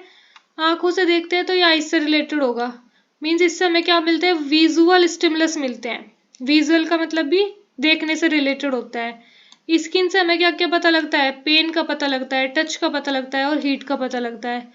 अब नोज से हमें पता लगता है, ऑल फैक्ट्री रिसेप्टर बोलते हैं इसे, और इससे स्मेल डिटेक्शन होती है। गस्टेटरी रिसेप्टर क्या होता है, टंग होता है, इससे टेस्ट का पता लगता है। अब देखिए न्यूरॉन। न्यूरॉन जो है वो, जैसे कि सेल जो है, अभी मैंने आपको बताया था सेल क्या है, हमारी बॉडी की स्ट्रक्चरल और फंक्शनल यूनिट है। ठीक है, ऐसे ही जो न्यूरॉन है वो नर्वस सिस्टम की स्ट्रक्चरल और फंक्शनल यूनिट है। अब आप मुझे कमेंट में बताइए, अभी मैंने आपको पढ़ाया कि जो एक्सक्रिएटरी सिस्टम होता है उसकी स्ट्रक्चरल और फंक्शनल यूनिट कौन सी होती है, कमेंट में अभी के अभी बताइए। ठीक, अब देखिए जो न्यूरॉन होती है ना, नर्वस सिस्टम की स्ट्रक्चरल और फंक्शनल यूनिट, उसमें 3 पार्ट होते हैं, डेंड्राइट, सेल बॉडी या एक्सोन, और सिनेप्स। डेंड्राइट से तो इंफॉर्मेशन एक्वायर करी जाती है, सेल बॉडी और एक्सोन से इंफॉर्मेशन ट्रेवल होती है इलेक्ट्रिकल इम्पल्स की फॉर्म में। और सिनेप्स में क्या होता है, part where electrical signal converted into chemical message for onward transmission to next neuron by release of neurotransmitter. यहाँ पे इसका डायग्राम दिया हुआ है, देखिए यहाँ पे क्या होता है, ये जो डेंड्राइट्स है इसके थ्रू तो इंफॉर्मेशन कलेक्ट होगी, ये जो सेल बॉडी है और एक्सोन है इसके थ्रू ट्रांसफर होगी डेंड्राइट से सिनेप्स की तरफ। और यहाँ पर इंफॉर्मेशन इलेक्ट्रिकल इम्पल्स से केमिकल मैसेजेस में कन्वर्ट होती है और न्यूरोट्रांसमीटर की हेल्प से दूसरी न्यूरॉन में जाती है। ऐसे न्यूरॉन तो न्यूरॉन इंफॉर्मेशन का ट्रांसमिशन होता है। अगर आपसे न्यूरॉन के बारे में क्वेश्चन आ रहा है तो आप ये डायग्राम जरूर बनाइएगा, इसकी लेबलिंग अच्छे से कीजिएगा, इससे आपके मार्क्स भी इम्प्रूव होंगे। अब सिनेप्स देखिए, सिनेप्स जो है ये वो पॉइंट होता है जहाँ पर दो जो न्यूरॉन है ना उनका एक तरीके से कांटेक्ट होता है। Synapse is a point of contact between the terminal branches of axon of one neuron with the dendrite और ऑफ अनदर न्यूरॉन। एक यहाँ पे देखिए ये जो है ये वाला पार्ट है ना, यहाँ से नेक्स्ट न्यूरॉन का ये डेंड्राइट वाला पार्ट जुड़ा हुआ होता है, इसी जॉइनिंग को बोलते हैं सिनेप्स। नेक्स्ट टॉपिक है इसमें रिफ्लेक्स एक्शन। सो रिफ्लेक्स एक्शन क्या होता है, बहुत तेज जो वो इमीडिएट रिस्पॉन्स होता है, वो सडन जो रिस्पॉन्स होता है, वो क्विक रिस्पॉन्स जो होता है ना हमारी बॉडी का किसी एक पर्टिकुलर स्टिमुली के अकॉर्डिंग उसे ही बोलते हैं हम रिफ्लेक्स एक्शन। ठीक, मीन्स उसमें क्या होता है, हम इतना एक तरीके से इतना सोचते नहीं उस टाइम पे, हम क्या करते हैं अचानक से कर देते हैं। सो इसमें क्या होता है, इसमें स्पाइनल कॉर्ड का बहुत ज़्यादा रोल होता है। ठीक, अब देखिए फिर आता है एक रिफ्लेक्स आर्क। इसमें इसका बेसिकली होता है ये वो पाथवे होता है जिसके थ्रू इम्पल्स पास होते हैं। अब देखिए यहाँ पे क्या है, जो स्टिमुलस है हीट। ठीक, हीट रिसीप्टर ऑर्गन है एक स्किन, इसके थ्रू रिसीव करी गई कि सपोज कि किसी हॉट ऑब्जेक्ट को आपने हाथ लगा दिया, स्किन के थ्रू आपको पता लगा कि वो क्या है, गर्म है। अब यहाँ से क्या होगा, स्किन से सेंसरी नर्व्स हैं जो कनेक्ट हैं और स्पाइनल कॉर्ड तक जा रही है। स्पाइनल कॉर्ड से आपको मोटर नर्व की हेल्प से जो आपकी मसल्स है उसमें सिग्नल जाएगा कि आपको अपना हाथ वहां से हटा लेना है। मीन्स मोस्टली केसेस में क्या होता है, ब्रेन तक सिग्नल जाता है, लेकिन यहाँ पे क्या हो रहा है, ब्रेन में सिग्नल नहीं गया, स्पाइनल कॉर्ड में गया। ये बहुत इंपॉर्टेंट पार्ट है इसका कि कौन सी नर्व्स की हेल्प से सिग्नल गया और कौन सी नर्व्स की हेल्प से सिग्नल आया। तो देखिए जो हीट का सिग्नल था वो गया था सेंसरी नर्व की हेल्प से। ठीक, और वापस आया वो मोटर नर्व की हेल्प से। जिस ऑर्गन की हेल्प से वो गया था, जैसे कि स्किन से गया था ना, तो उसे बोलेंगे रिसेप्टर ऑर्गन। ठीक, और जिस ऑर्गन की हेल्प से रिस्पॉन्स देना है उसे बोलेंगे इफेक्टर ऑर्गन, जो कि मसल्स है। ठीक, अब देखिए यहाँ पे दो तरीके के रिस्पॉन्सेज, तीन तरीके के होते हैं बेसिकली, वॉलेंट्री, इनवॉलेंट्री और रिफ्लेक्स एक्शन। वॉलेंट्री में तो होता है जो कि फोर ब्रेन के द्वारा, जो ब्रेन होता है उसके तीन पार्ट होते हैं, फोर ब्रेन, मिड ब्रेन और हिंड ब्रेन। फोर ब्रेन के द्वारा जो रिस्पॉन्स कंट्रोल करे जाते हैं उन्हें बोल जाता है वॉलेंट्री रिस्पॉन्सेज, जैसे कि बोलना, लिखना, ये सब आते हैं वॉलेंट्री रिस्पॉन्स के अंदर। इनवॉलेंट्री रिस्पॉन्स के अंदर वो रिस्पॉन्स आते हैं जो कि मिड ब्रेन और हिंड ब्रेन के द्वारा कंट्रोल करे जाते हैं, जैसे कि heart beat, vomiting, regulation of heart beat, ये सब होता है इनवॉलेंट्री रिस्पॉन्स के अंदर। रिफ्लेक्स एक्शन में वो रिस्पॉन्स आते हैं जो कि स्पाइनल कॉर्ड के द्वारा कंट्रोल करे जाते हैं, जैसे कि withdrawal of hand on touching of a hot object. अब ह्यूमन नर्वस सिस्टम जो है वो तीन तरीके का होता है, CNS, PNS और ANS। CNS stand for central nervous system. Central nervous system में हम ब्रेन और स्पाइनल कॉर्ड के बारे में स्टडी करते हैं। सेकंड आता है peripheral nervous system. Peripheral nervous system में हम नर्व्स के बारे में स्टडी करते हैं, क्रेनियल नर्व्स के बारे में और स्पाइनल नर्व्स के बारे में। थर्ड आता है autonomic nervous system. Autonomic nervous system में हम सिंपैथेटिक नर्वस सिस्टम के बारे में स्टडी करते हैं और पैरासिम्पैथेटिक नर्वस सिस्टम के बारे में स्टडी करते हैं। अब जो ब्रेन है, ब्रेन के 3 पार्ट होते हैं, फोर ब्रेन, मिड ब्रेन और हिंड ब्रेन। और जो क्रेनियल नर्व्स होती हैं वो तो ब्रेन से अराइज होती हैं, और जो स्पाइनल नर्व है वो स्पाइनल कॉर्ड से अराइज होती हैं। जो ह्यूमन ब्रेन है उसमें 3 पार्ट होते हैं। फर्स्ट है फोर ब्रेन। फोर ब्रेन जो है वो सबसे ज़्यादा कॉम्प्लेक्स और सबसे ज़्यादा स्पेशलाइज्ड पार्ट होता है। और फोर ब्रेन में सबसे ज़्यादा कॉम्प्लेक्स और सबसे ज़्यादा स्पेशलाइज्ड पार्ट होता है जिसे कि सेरेब्रम बोलते हैं। सेरेब्रम ही थिंकिंग के लिए रिस्पॉन्सिबल होता है। सेरेब्रम जो ब्रेन का ये पार्ट है सेरेब्रम, उसी की वजह से हम सोच पाते हैं। और जो हमारे वॉलेंट्री एक्शंस होते हैं वो भी यही कंट्रोल करता है। हमारी मेमोरी के लिए भी यही रिस्पॉन्सिबल होता है, इंफॉर्मेशन को स्टोर यही करता है। जैसे कि अब आप एग्जाम के लिए प्रिपेयर कर रहे हो तो आपको आप याद किस वजह से कर पाओगे? सेरेब्रम की वजह से याद कर पाओगे। जो हमारी हंगर से रिलेटेड, भूख से रिलेटेड जो भी सेंटर है वो भी सेरेब्रम में ही होते हैं। और जो सेंसरी इम्पल्स हैं उन्हें भी रिसीव करने का काम इसी के थ्रू होता है। अब मिड ब्रेन जो है, मिड ब्रेन में 2 पार्ट आते हैं, हाइपोथैलेमस और पिट्यूटरी ग्लैंड। बेसिकली ये हार्मोन से रिलेटेड होते हैं। पिट्यूटरी ग्लैंड को पहले मास्टर्स ग्लैंड भी बोला जाता था, और पिट्यूटरी ग्लैंड जो है वो हार्मोन्स को सीक्रेट करने का काम करती है। हाइपोथैलेमस जो है वो केमिकल कोऑर्डिनेशन में हेल्पफुल होता है। अब तीसरा पार्ट आता है हिंड ब्रेन। फोर ब्रेन और मिड ब्रेन के बारे में हम स्टडी कर चुके हैं। फोर ब्रेन में क्या आ रहा था? सेरेब्रम आ रहा था जो कि सोचने के लिए, मेमोरी के लिए, इन सब चीज़ों के लिए रिस्पॉन्सिबल है। मिड ब्रेन में हाइपोथैलेमस और पिट्यूटरी ग्लैंड आया। हिंड ब्रेन में क्या आता है? सेरेबेलम आता है। सेरेबेलम हमारे पोस्चर को और हमारे बैलेंस को कंट्रोल करता है। मीन्स हम किस चीज, हमारी मूवमेंट क्या क्या है वो सब सेरेबेलम कंट्रोल करता है। और जो हमारे वॉलेंट्री एक्शंस है उसमें भी इसका काफ़ी ज़्यादा रोल होता है। सेकंड है इसमें मेड्यूला। मेड्यूला हमारे इनवॉल्यूंटरी एक्शंस को कंट्रोल करने का काम करता है, जैसे कि ब्लड प्रेशर, सैलिवेशन, वोमिटिंग, इन सबको कंट्रोल करता है मेड्यूला। और थर्ड है पोन्स। पोन्स जो है हमारे इनवॉलेंट्री एक्शंस को कंट्रोल करता है, जैसे कि रेस्पिरेशन वगैरह का रेगुलेशन इसके थ्रू होता है। अब यहाँ पे देखिए ह्यूमन ब्रेन का डायग्राम दिया हुआ है। ये फोर ब्रेन वाला पार्ट है, इसमें सेरेब्रम ये रहा, और ये है स्कल, स्कल के लिए शो हुआ है।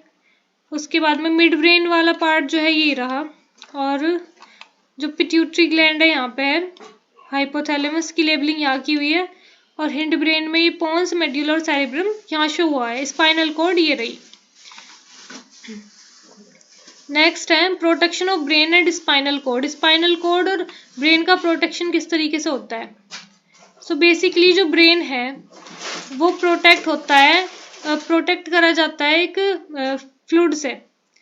फ्लूइड भरा रहता है क्रेनियम में। क्रेनियम को बोला जाता है ब्रेन बॉक्स। उसके अंदर एक फ्लूइड भरा रहता है जो कि शॉक एब्जॉर्बर का काम करता है और ब्रेन को एक तरीके से प्रोटेक्ट करने का काम करता है।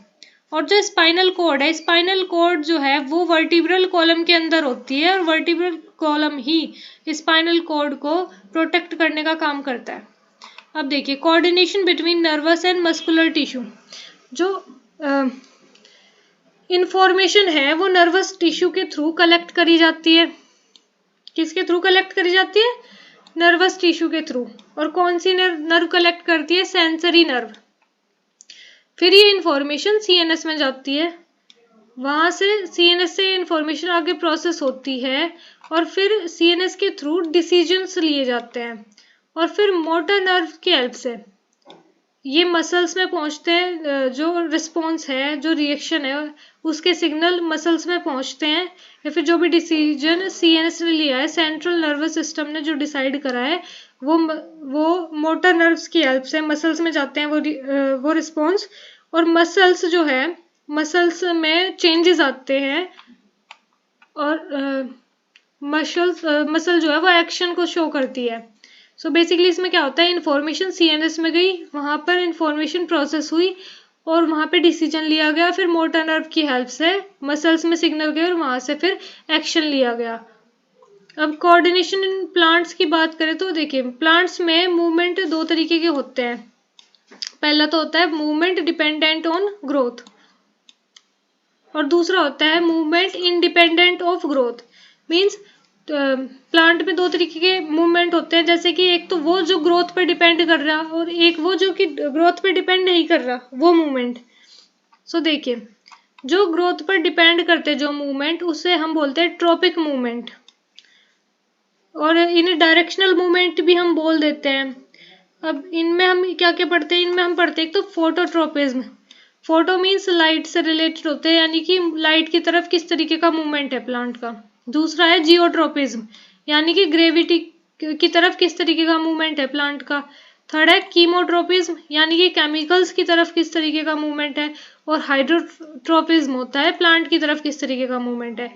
और जो मूवमेंट ग्रोथ पे डिपेंड नहीं करते वो होते हैं, उसमें आते हैं इमीडिएट रिस्पॉन्स। इमीडिएट रिस्पॉन्स में देखो, जैसे कि जो आपने एक प्लांट का नाम सुना होगा, टच मी नॉट प्लांट, उसमें जो उसकी जो पत्तियां हैं वो इमीडिएट रिस्पॉन्स शो करती हैं अगर उस प्लांट की लीव्स को कोई टच कर दे।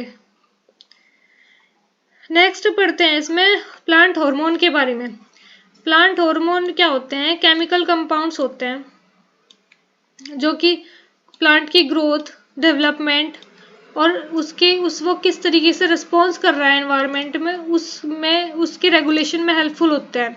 प्लांट हार्मोन में हम बेसिकली 4 तरीके के हार्मोन पढ़ते हैं, जैसे कि फर्स्ट तो है ऑक्सिन, सेकंड है जिब्रेलिन, थर्ड है साइटोकाइनिन और फोर्थ है एब्सिसिक एसिड।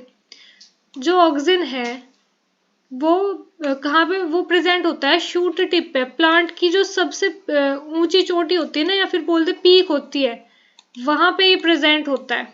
ठीक है, और ये किस में हेल्प करता है, एक तो ग्रोथ में हेल्प करता है। और जो फोटोट्रोपिज्म होता है उसमें जो ज्यादा ग्रोथ होती है सेल्स की, वो लाइट की तरफ होती है। सेकंड हार्मोन है प्लांट हार्मोन, वो है जिब्रेलिन। ये स्टेम की ग्रोथ में हेल्पफुल होता है, प्लांट की ओवरऑल ग्रोथ में हेल्पफुल होता है ऑक्सिन। अगर स्टेम की बात करें तो स्टेम की ग्रोथ में हेल्पफुल होता है जिब्रेलिन। और जो साइटोकाइनिन है वो सेल डिवीजन के लिए हेल्पफुल होता है। जो एब्सिसिक एसिड है वो ग्रोथ को रोकने का काम करता है।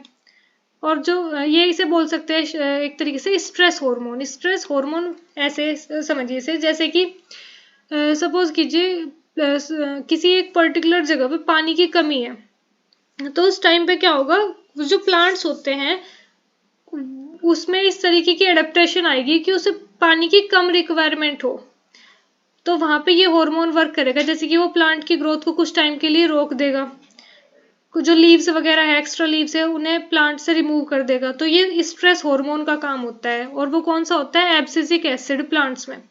अगर बात करते हैं हार्मोन इन एनिमल्स की, अब हम यहाँ पे अपना नर्वस सिस्टम तो कंप्लीट कर चुके हैं, और हमने जो प्लांट का एंडोक्राइन सिस्टम है, जैसे कि जो हार्मोन से रिलेटेड सिस्टम है, वो भी हम कंप्लीट कर चुके हैं। अब बात करते हैं ह्यूमन एंडोक्राइन सिस्टम की, हार्मोन्स इन एनिमल्स की। तो हार्मोन्स क्या होते हैं, केमिकल मैसेंजर्स होते हैं जो कि कुछ स्पेशलाइज्ड टिश्यूज के द्वारा सीक्रेट करे जाते हैं। और ये जो टिश्यू होते हैं स्पेशलाइज्ड टिश्यू, इन्हें हम डक्टलेस ग्लैंड्स भी बोलते हैं। ये टारगेट साइट पर वर्क करते हैं, मीन्स जिस जगह पर जिस हार्मोन की रिक्वायरमेंट होती है, ये डायरेक्टली ब्लड स्ट्रीम के थ्रू, क्योंकि डक्टलेस होती है, डक्ट का मतलब होता है कि कुछ वेजल वगैरह हो या कुछ पाइप जैसी स्ट्रक्चर, ऐसा कुछ भी प्रेजेंट नहीं होता है इन ग्लैंड्स में। और डायरेक्टली जो टारगेट टिश्यू है वहां पर हार्मोन्स पहुंच जाते हैं ब्लड वगैरह के थ्रू, कुछ सोर्स वगैरह के थ्रू। जो एंडोक्राइन सिस्टम होता है वो कंट्रोल और कोऑर्डिनेशन में हेल्प करता है केमिकल्स की हेल्प से। और ये केमिकल्स क्या होते हैं, ये होते हैं हार्मोन्स। ठीक है, अब देखिए ये ह्यूमन स्ट्रक्चर है, इसमें आपको दिखाया गया है हाइपोथैलेमस, पिट्यूटरी ग्लैंड, ये कुछ ग्लैंड्स के नाम है, parathyroid gland, thyroid gland, adrenal gland, pancreas, ovary females में होती है, और टेस्टिस जो कि मेल्स में होता है। अब नेक्स्ट देखिए, ये टेबल है, इससे आपको याद करने में आसानी होगी कि किस हार्मोन, कौन सा हार्मोन कौन सी एंडोक्राइन ग्लैंड से रिलीज होता है, उसकी लोकेशन क्या होती है और उसका फंक्शन क्या होता है। जैसे कि फर्स्ट हार्मोन है थायरोक्सिन, थायरोक्सिन से आप याद रख सकते हैं थायराइड। थायराइड ग्लैंड कहाँ पे होती है, नेक में होती है। आपने सुना भी होगा, अगर आपको मतलब किसी को थायराइड की दिक्कत है, थायराइड की प्रॉब्लम है, तो उसकी नेक में या तो जो नेक वाला पार्ट है वो थोड़ा सा मोटा हो जाता है। तो यहाँ से आप इसे याद रख सकते हैं इस तरीके से, ठीक है। बेसिकली इसमें आयोडीन की कमी की वजह से थायराइड ग्लैंड की प्रॉब्लम होती है। थायराइड जो थायरोक्सिन हार्मोन है उसमें प्रॉब्लम आयोडीन की कमी की वजह से आती है, ठीक। इसकी लोकेशन क्या होती है, नेक या फिर थ्रोट रीजन। और इसमें इसका फंक्शन क्या होता है, regulation of metabolism of carbohydrate, fat and protein. Second है ग्रोथ हार्मोन। ग्रोथ हार्मोन की जो ग्लैंड है वो है पिट्यूटरी ग्लैंड, और ये कहाँ पे प्रेजेंट होती है, मिड ब्रेन में प्रेजेंट होती है। ये ग्रोथ और डेवलपमेंट को रेगुलेट करेगी। एड्रिनलिन जो है वो एड्रिनल ग्लैंड में प्रेजेंट हो, एड्रिनल ग्लैंड से सीक्रेट होता है। और एड्रिनल ग्लैंड कहाँ होती है, किडनी के ऊपर होती है, दोनों किडनी के ऊपर। जब मैं आपको एक्सक्रीटरी सिस्टम पढ़ा रही थी तब मैंने आपको समझाया था कि एड्रिनल ग्लैंड कहाँ पे प्रेजेंट है, मैंने शो किया था उस डायग्राम में किडनी के ऊपर एड्रिनल ग्लैंड को। और ये बेसिकली किस किस चीज़ में रिस्पॉन्सिबल होती है, regulation of blood pressure, heart beat, यहाँ पे बीट है, हीट लिखा हुआ है, heart beat, carbohydrate metabolism. Means emergency situations में, जैसे कि इस वीडियो के स्टार्टिंग में, मीन्स इस चैप्टर के स्टार्टिंग में मैंने आपको एक एग्जांपल दिया था कि अगर शेर, आपको कोई बोले कि शेर आ गया तो आपकी हार्ट बीट अचानक से तेज हो जाएगी, तो वो किस हार्मोन की वजह से होगा, वो होगा एड्रिनलिन की वजह से। ये इमरजेंसी सिचुएशन में वर्क करती है, ठीक है। नेक्स्ट है सेक्स हार्मोन। इस तो मेल्स में होता है टेस्टोस्टेरोन और फीमेल्स में होती है एस्ट्रोजन। टेस्टोस्टेरोन टेस्टिस में, टेस्टिस जो है वो ग्लैंड का नाम है मेल ग्लैंड का, और ओवरी होता है फीमेल ग्लैंड का नाम, ठीक है। और इसकी लोकेशन होती है जेनिटल या फिर लोअर एब्डोमिन एरिया। और इसमें क्या होता है, प्यूबर्टी के दौरान कुछ चेंजेस आते हैं। नेक्स्ट हार्मोन है इंसुलिन। इंसुलिन जो है वो पैनक्रियाज से रिलीज होता है, और इंसुलिन पैनक्रियाज कहाँ पे प्रेजेंट होता है, बिलो स्टमक, स्टमक से थोड़ी सी नीचे। और इसका मेन फंक्शन होता है, ये रेगुलेट करता है ब्लड शुगर लेवल को, और शुगर लेवल को कंट्रोल करने का भी काम करता है।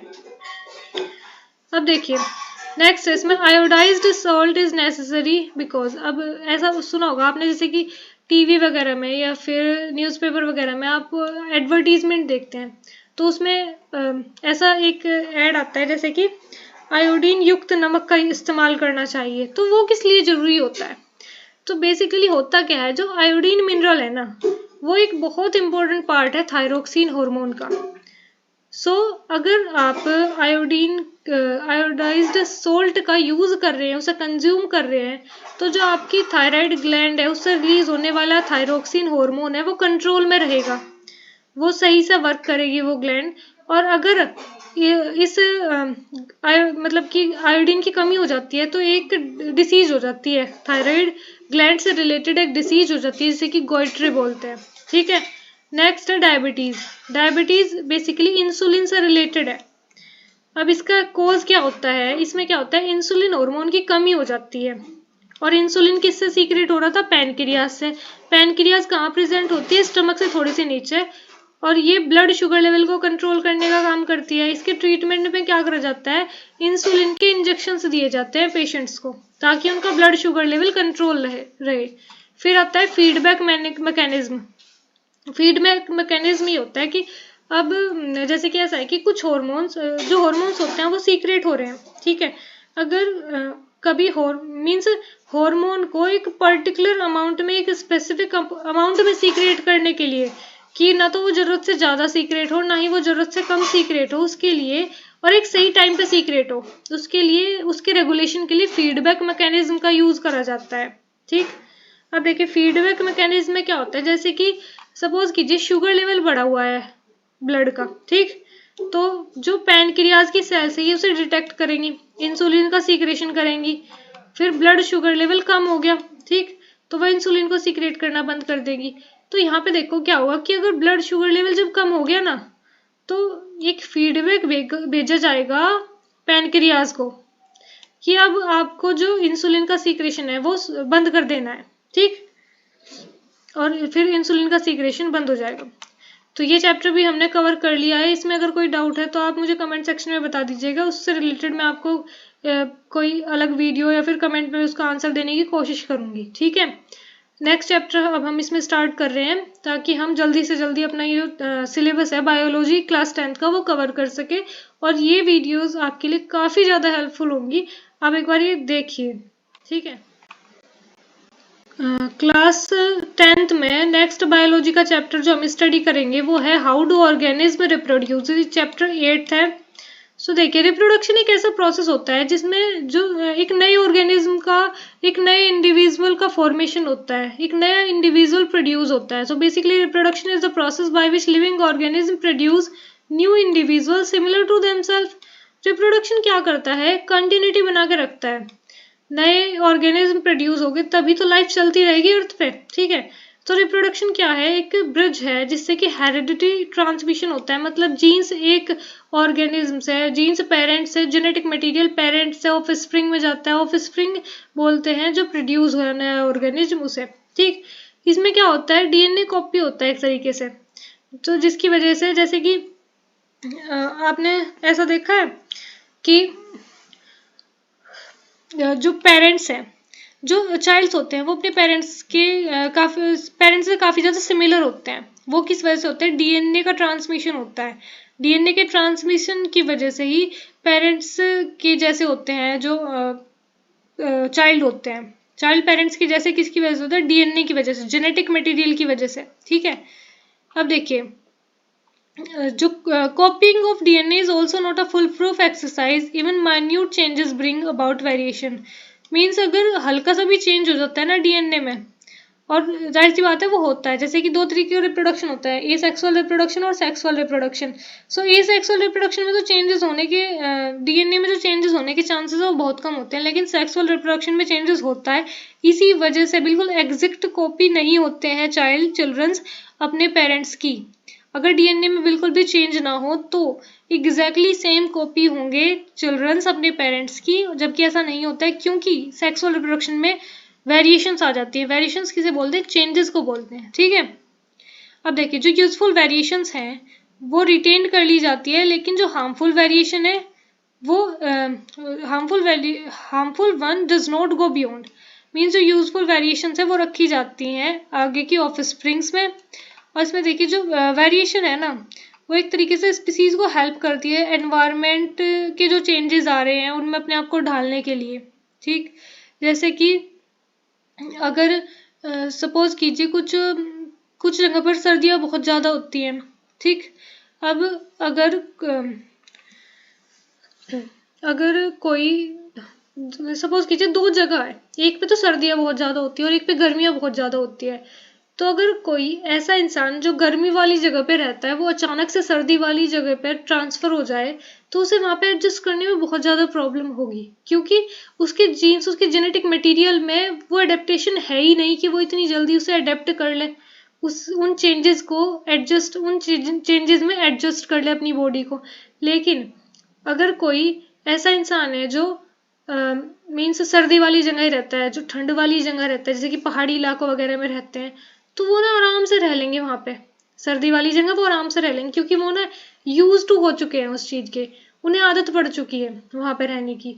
उनकी जो बॉडी है वो एक तरीके से अडेप्ट हो चुकी है उस जगह को लेके। वो उनके, ऐसे बोल सकते हैं कि उनके ना जीन्स में चेंजेस आ चुके हैं, ठीक है। अब देखो यहाँ पे क्या है, रिप्रोडक्शन के बारे में पढ़ते हैं। दो तरीके का होता है, ए सेक्सुअल और सेक्सुअल। ए सेक्सुअल में क्या होता है, सिंगल पेरेंट इन्वॉल्व होता है और सेक्सुअल में दो पेरेंट इन्वॉल्व होते हैं। ए सेक्सुअल रिप्रोडक्शन में गैमेट्स का फॉर्मेशन नहीं होता है और सेक्सुअल रिप्रोडक्शन में गैमेट्स का फॉर्मेशन होता है। और ए सेक्सुअल रिप्रोडक्शन में जो प्रोजेनी यानी कि ऑफ स्प्रिंग या फिर बच्चा या फिर चाइल्ड जिसे बोल सकते हैं, ये बिल्कुल आइडेंटिकल होते हैं अपने पेरेंट के, बिल्कुल एक जैसे होते हैं पेरेंट के, ठीक। लेकिन सेक्सुअल रिप्रोडक्शन में ऐसा नहीं होता है, जो प्रोजेनी है वो सिर्फ जेनेटिकली सिमिलर होती है अपने पेरेंट के, फिजियोलॉजिकली सिमिलर नहीं होती। अगर होती भी तो बिल्कुल एक जैसे नहीं होते हैं।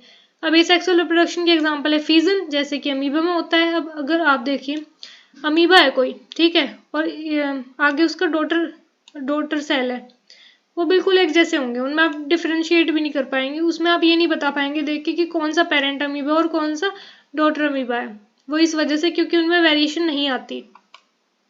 आई होप यहाँ तक क्लियर होगा, ठीक है। अब देखिए, जो एक एसेक्सुअल रिप्रोडक्शन होता है ना, वो कहाँ पे हेल्पफुल होता है? एक तो ये हेल्पफुल होता है रैपिड मल्टीप्लिकेशन में, मतलब बहुत तेजी से जब स्पीसीज के नंबर बढ़ाने हो तब ये सेक्सुअल रिप्रोडक्शन काफ़ी ज़्यादा हेल्पफुल होगा। और लोअर प्लांट्स और एनिमल्स जो होते हैं ना उनमें ये हेल्पफुल होता है। अब देखिए ये सेक्सुअल रिप्रोडक्शन की कुछ डिफरेंट फॉर्म्स होते हैं, जैसे कि फीजन। फीजन का मतलब होता है टूटना। इसमें जो पेरेंट सेल होती है वो डिवाइड होती है, या फिर बोलें टूट जाती है, स्प्लिट होती है दो डॉटर सेल में। और इसके टाइप्स होते हैं बाइनरी फिजन और मल्टीपल फिजन। बाइनरी फिजन में क्या होता है, एक सेल दो सेल में टूटती है, और मल्टीपल फिजन में एक सेल कई सारी सेल्स में टूट जाती है। यहाँ पे देखिए बाइनरी फिजन का एग्जांपल है अमीबा में। एक अमीबा सेल थी, वो दो डॉटर सेल में टूट गई, डॉटर अमीबे बन गए। अब देखो बडिंग। बडिंग क्या है, एक नया ऑर्गेनिज्म बनता है। और किससे बनता है? जो पुराना ऑर्गेनिज्म था उसकी बॉडी के ऊपर एक आउटग्रोथ, एक बाहर कुछ ऐसे बड जैसी स्ट्रक्चर दिखाई देती है, इसे हम बड बोलते हैं, जो आउटग्रोथ दिखाई दे रही है उससे ये अलग हो जाती है फिर बॉडी से, और फिर नया ऑर्गेनिज्म बनता है। ऐसे ऐसे कई सारे ऑर्गेनिज्म बन जाते हैं, और बडिंग का एग्जाम्पल है ईस्ट। ईस्ट में होती है बडिंग। नेक्स्ट है स्पोर फॉर्मेशन। स्पोर देखिए यहाँ पे जो है ना ये बल्ब लाइक स्ट्रक्चर है, इसमें स्पोर का फॉर्मेशन होता है। और फिर जब सही कंडीशंस आती हैं उसमें ये जो स्पोर्स है इससे बाहर निकल जाते हैं, और फिर हर एक से नया ऑर्गेनिज्म डेवलप होता है। और इसमें फिर नेक्स्ट आता है फ्रेगमेंटेशन। फ्रेगमेंटेशन में क्या होता है, एक ऑर्गेनिज्म कई सारे फ्रेगमेंट्स छोटे छोटे टुकड़ों में टूट जाता है, और हर एक टुकड़ा नया ऑर्गेनिज्म बनाता है। जैसे कि ये है, इसमें ये यहाँ से टूट गया, यहाँ से और यहाँ से, और ये इन दोनों ऑर्गेनिज्म से नया नया ऑर्गेनिज्म बन गया। और इन टुकड़ों को क्या बोलते हैं? फ्रेगमेंट्स। और इस प्रोसेस को बोलते हैं फ्रेगमेंटेशन, और इसका एग्जाम्पल है स्पाइरोगायरा। रीजनरेशन। रीजनरेशन में देखिए क्या होता है, रीजनरेशन भी फ्रेगमेंटेशन के जैसा ही है बहुत हद तक। इसमें क्या होता है, पहले तो जान लो कि ये होता किसमें है। ये हाइड्रा में होता है, प्लेनेरिया में होता है। इसमें एक जो नया इंडिविजुअल डेवलप होता है, कहाँ से? जो पुराना इंडिविजुअल था वो छोटे छोटे टुकड़ों में टूट चुका होता है। फ्रेगमेंटेशन में क्या होता है, सारे के सारे टुकड़े बिल्कुल एक जैसे थे, लेकिन रीजनरेशन में क्या है, वो टुकड़े भी अलग अलग होते हैं, लेकिन वो हर एक टुकड़े से एक नया ऑर्गेनिज्म बन जाता है। जैसे ये प्लेनेरिया है, प्लेनेरिया में ये तीनों जो पीसेज हैं वो अलग अलग है, लेकिन फिर भी एक नया ऑर्गेनिज्म बन जाता है, तो इसे बोलेंगे रीजनरेशन। और सिमिलर केस किस में देखने को मिला? हाइड्रा में। और हाइड्रा में एक और तरीके का रिप्रोडक्शन होता है, बडिंग। बडिंग के थ्रू भी हाइड्रा रिप्रोड्यूस कर सकता है। फिर आता है वेजिटेटिव प्रोपोगेशन। वेजिटेटिव प्रोपोगेशन में देखिए इसमें बेसिकली एक ऐसा प्रोसेस है रिप्रोडक्शन, एक ऐसा टाइप है रिप्रोडक्शन का जिसमें कि स्टेम, रूट, लीव्स डेवलप होती हैं, और स्टेम, रूट और लीव से नया प्लांट डेवलप होता है। जैसे कि आपने सुना होगा जो रोज़ है, रोज़ को अगर हमें नया रोज़ का हमें नया प्लांट लगाना है, तो रोज़ की ना हम ऐसे स्टेम थोड़ी सी काट के और वो लगा देते हैं, तो स्टेम नए प्लांट में डेवलप हुई, तो इसे बोला वेजिटेटिव प्रोपोगेशन। रोज़ के हम सीड तो नहीं लगाते ना।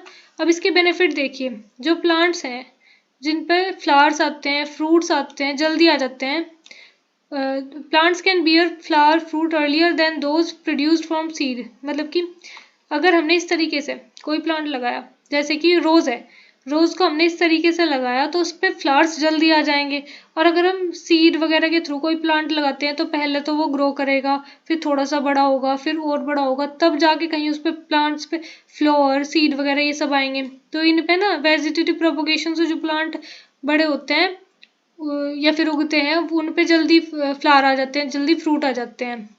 और जो बनाना है, ऑरेंज है, रोज़, जैस्मीन, ये अपनी जो सीड से ग्रोथ करने की कैपेसिटी होती है ना वो खो चुके हैं, तो इन्हें इस तरीके से स्टेम वगैरह की हेल्प से ग्रो कराया जा सकता है। या फिर जो भी प्लांट्स अपनी सीड से ग्रो करने की कैपेसिटी खो चुके हैं, या फिर सीड से ग्रो नहीं कराए जाते, वो इस प्रोसेस के थ्रू, वेजिटेटिव प्रोपोगेशन के थ्रू ग्रो कराए जा सकते हैं। और जो जेनेटिकली सिमिलैरिटी है, जेनेटिकल सिमिलैरिटी है, जीन्स जो है वो सेम रखे जा सकते हैं प्लांट के, मीन उनमें कोई चेंज नहीं होगा। जैसे कि सीड्स है, सीड्स हम नहीं जानते कि कौन सा सीड कैसा है, मीन्स वो किस तरीके का प्लांट ग्रो करेगा, वो प्लांट अच्छा होगा या नहीं होगा, मतलब कि उसकी यील्ड अच्छी होगी या नहीं होगी। तो इसमें हमें जो स्टेम वगैरह से हम लगाते हैं ना प्लांट, वो एग्जैक्टली सेम होता है जो पेरेंट प्लांट था उसके, ठीक है।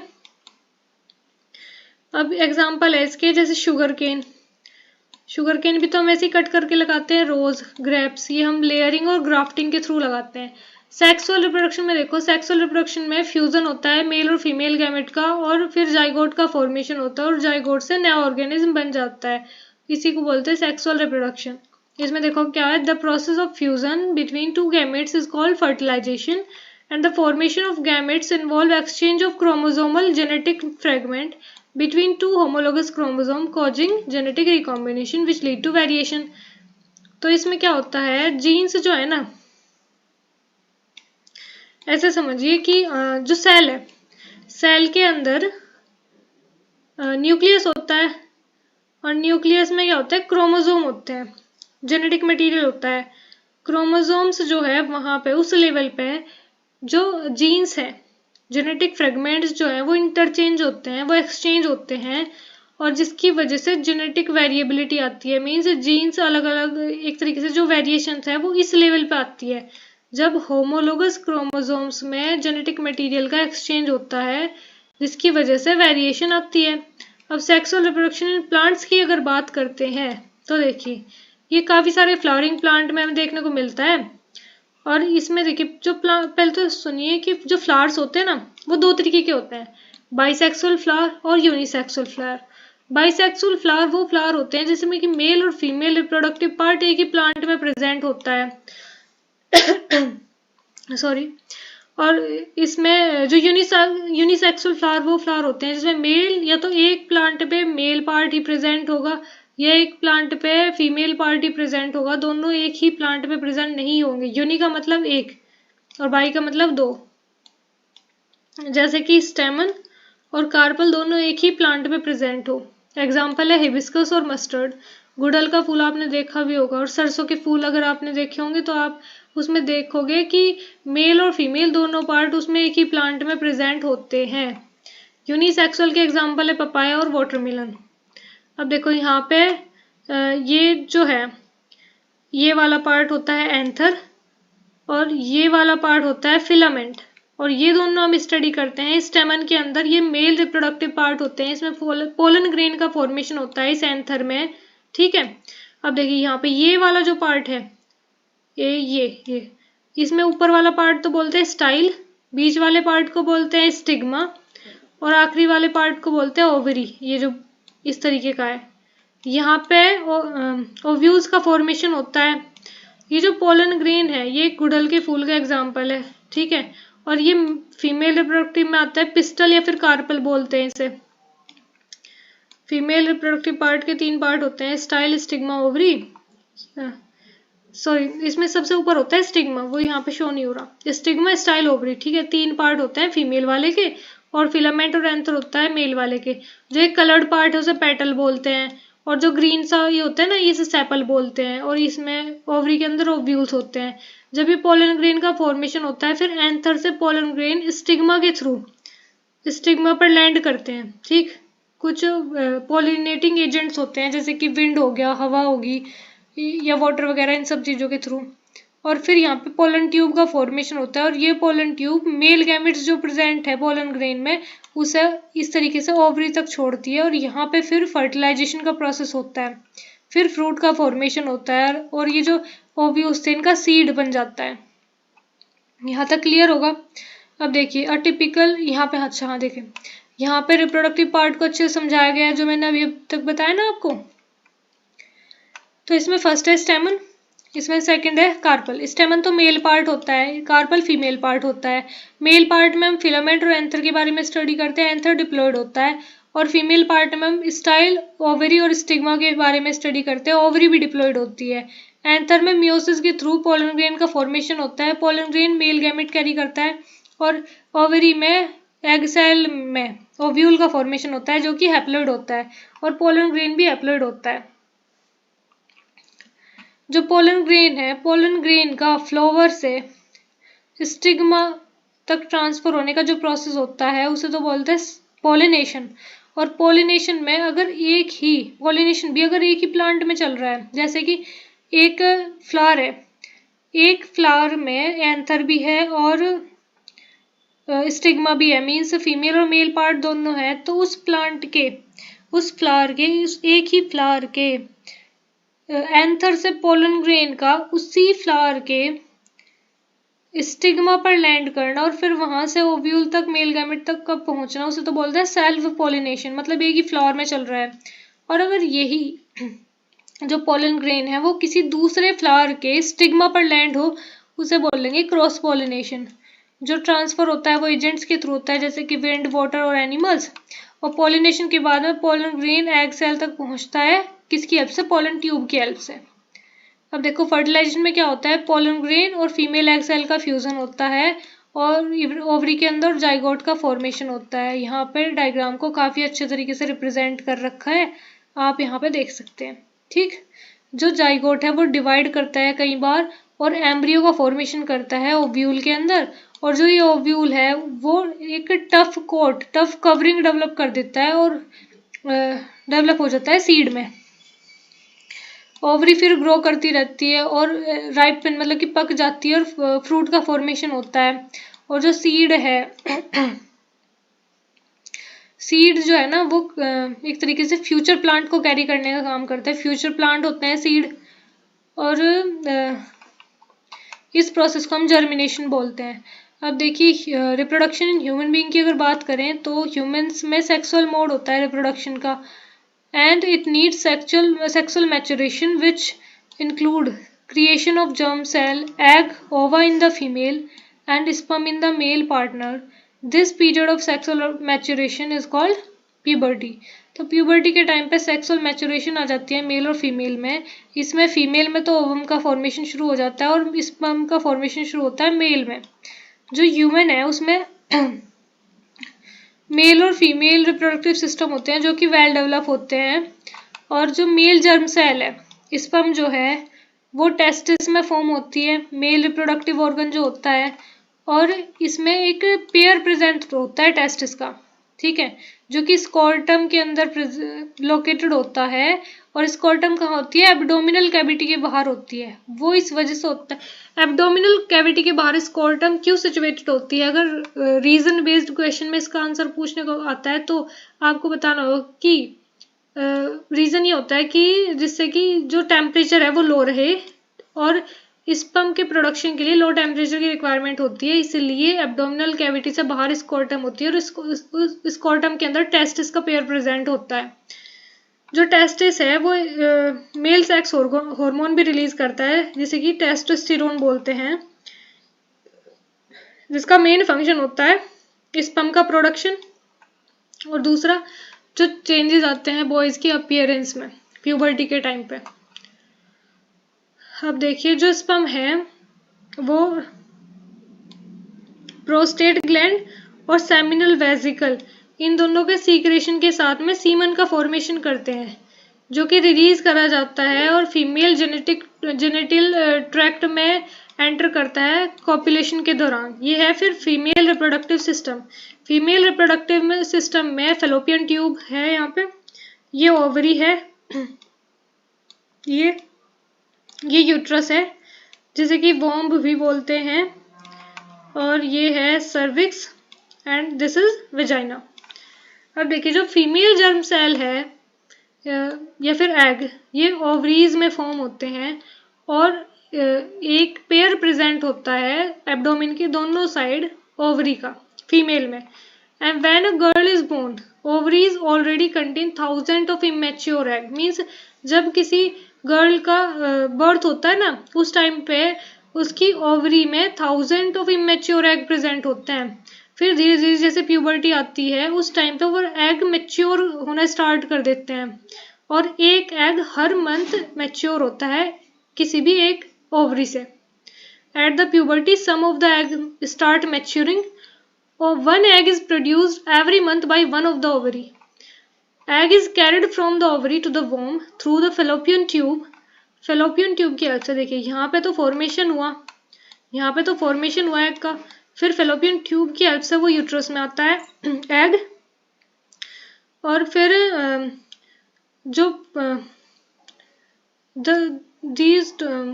यहाँ जो यूट्रस है वो ओपन होता है वेजाइना में और सर्विक्स के थ्रू। यूट्रस के बाद में सर्विक्स आता है फिर वेजाइना। और जो फर्टिलाइजेशन का प्रोसेस है वो फेलोपियन ट्यूब में ही होता है, ठीक है। मीन्स मेल और फीमेल गैमेट कहाँ पे मिलते हैं? ह्यूमन रिप्रोडक्टिव सिस्टम में फेलोपियन ट्यूब में मिलते हैं, फीमेल रिप्रोडक्टिव सिस्टम के। अब देखिए, जो फर्टिलाइज्ड एग है उसे जाइगोट भी बोला जाता है, जो कि डिप्लॉयड होता है। ये 2N लिखा रहता है डिप्लॉयड के लिए। ये इम्प्लांट हो जाता है यूट्रस की लाइनिंग में और डिवाइड करना शुरू कर देता है। मीन्स जैसे कि है ना, ये यूट्रस है, यहाँ पे अटैच हो जाता है जाइगोट और ग्रो करता रहता है, ठीक। अब जो यूट्रस है, यूट्रस में ग्रोइंग एम्ब्रियो जो है, ग्रोइंग जाइगोट जो है, उसके नरिशमेंट के लिए एक तरीके से उसे नरिशमेंट प्रोवाइड करी जाती है ब्लड से। और अगर जाइगोट का फॉर्मेशन नहीं होता है तो जो इनर वॉल होती है ना यूट्रस की, वो ब्रेक हो जाती है और ब्लीडिंग होती है, जिसकी वजह से विजाइना के थ्रू। और ये प्रोसेस हर मंथ होता है और इस प्रोसेस को मेंस्ट्रुएशन बोलते हैं। And her month means her 28 days के इंटरवल के दौरान ये प्रोसेस बार बार रिपीट होता है, ठीक है। यहाँ तक किसी को कोई डाउट नहीं होना चाहिए। यहाँ तक मुझे लग रहा है कि सबको समझ आ गया होगा। फिर देखिए यहाँ पे जो एम्ब्रियो है उसे न्यूट्रिशन मिलती है मदर के ब्लड से, और किसकी हेल्प से मिलती है? प्लेसेंटा की हेल्प से मिलती है। इसमें क्या होता है, प्लेसेंटा मीन्स मदर की बॉडी जो एम्ब्रियो उससे जुड़ी हुई होती है प्लेसेंटा की हेल्प से। और एक तरीके से जो वेस्ट मटेरियल का एक्सचेंज है वो भी प्लेसेंटा के थ्रू ही होता है, और नरिशमेंट भी प्लेसेंटा के थ्रू ही मिलती है। और जो चाइल्ड है उसका बर्थ होता है, उस टाइम पे क्या होता है कि कुछ कॉन्ट्रैक्शंस होते हैं मसल्स में, यूट्रस की मसल्स में कॉन्ट्रैक्शंस होते हैं।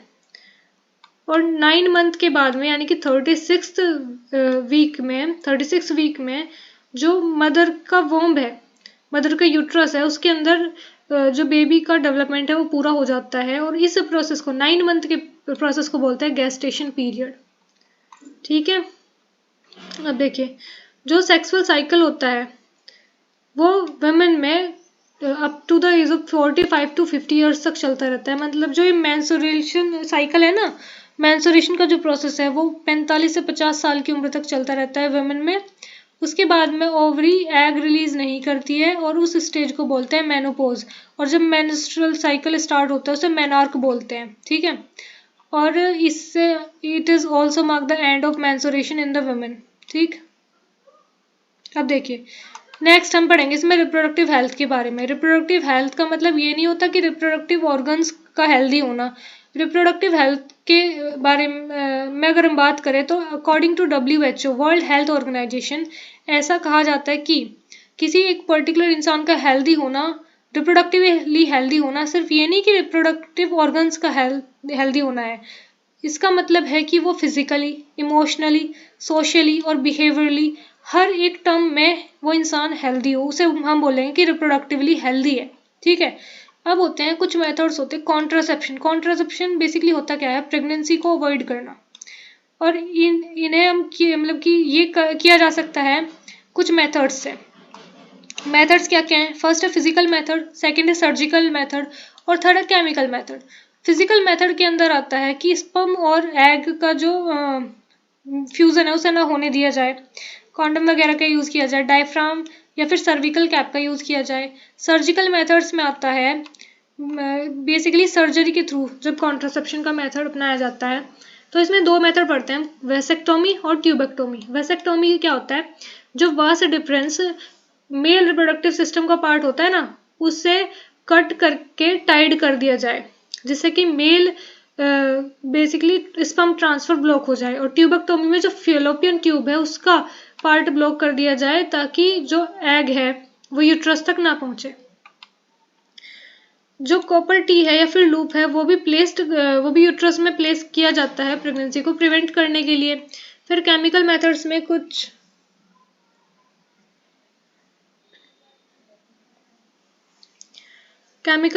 में कुछ कॉन्ट्रासेप्टिव्स आते हैं,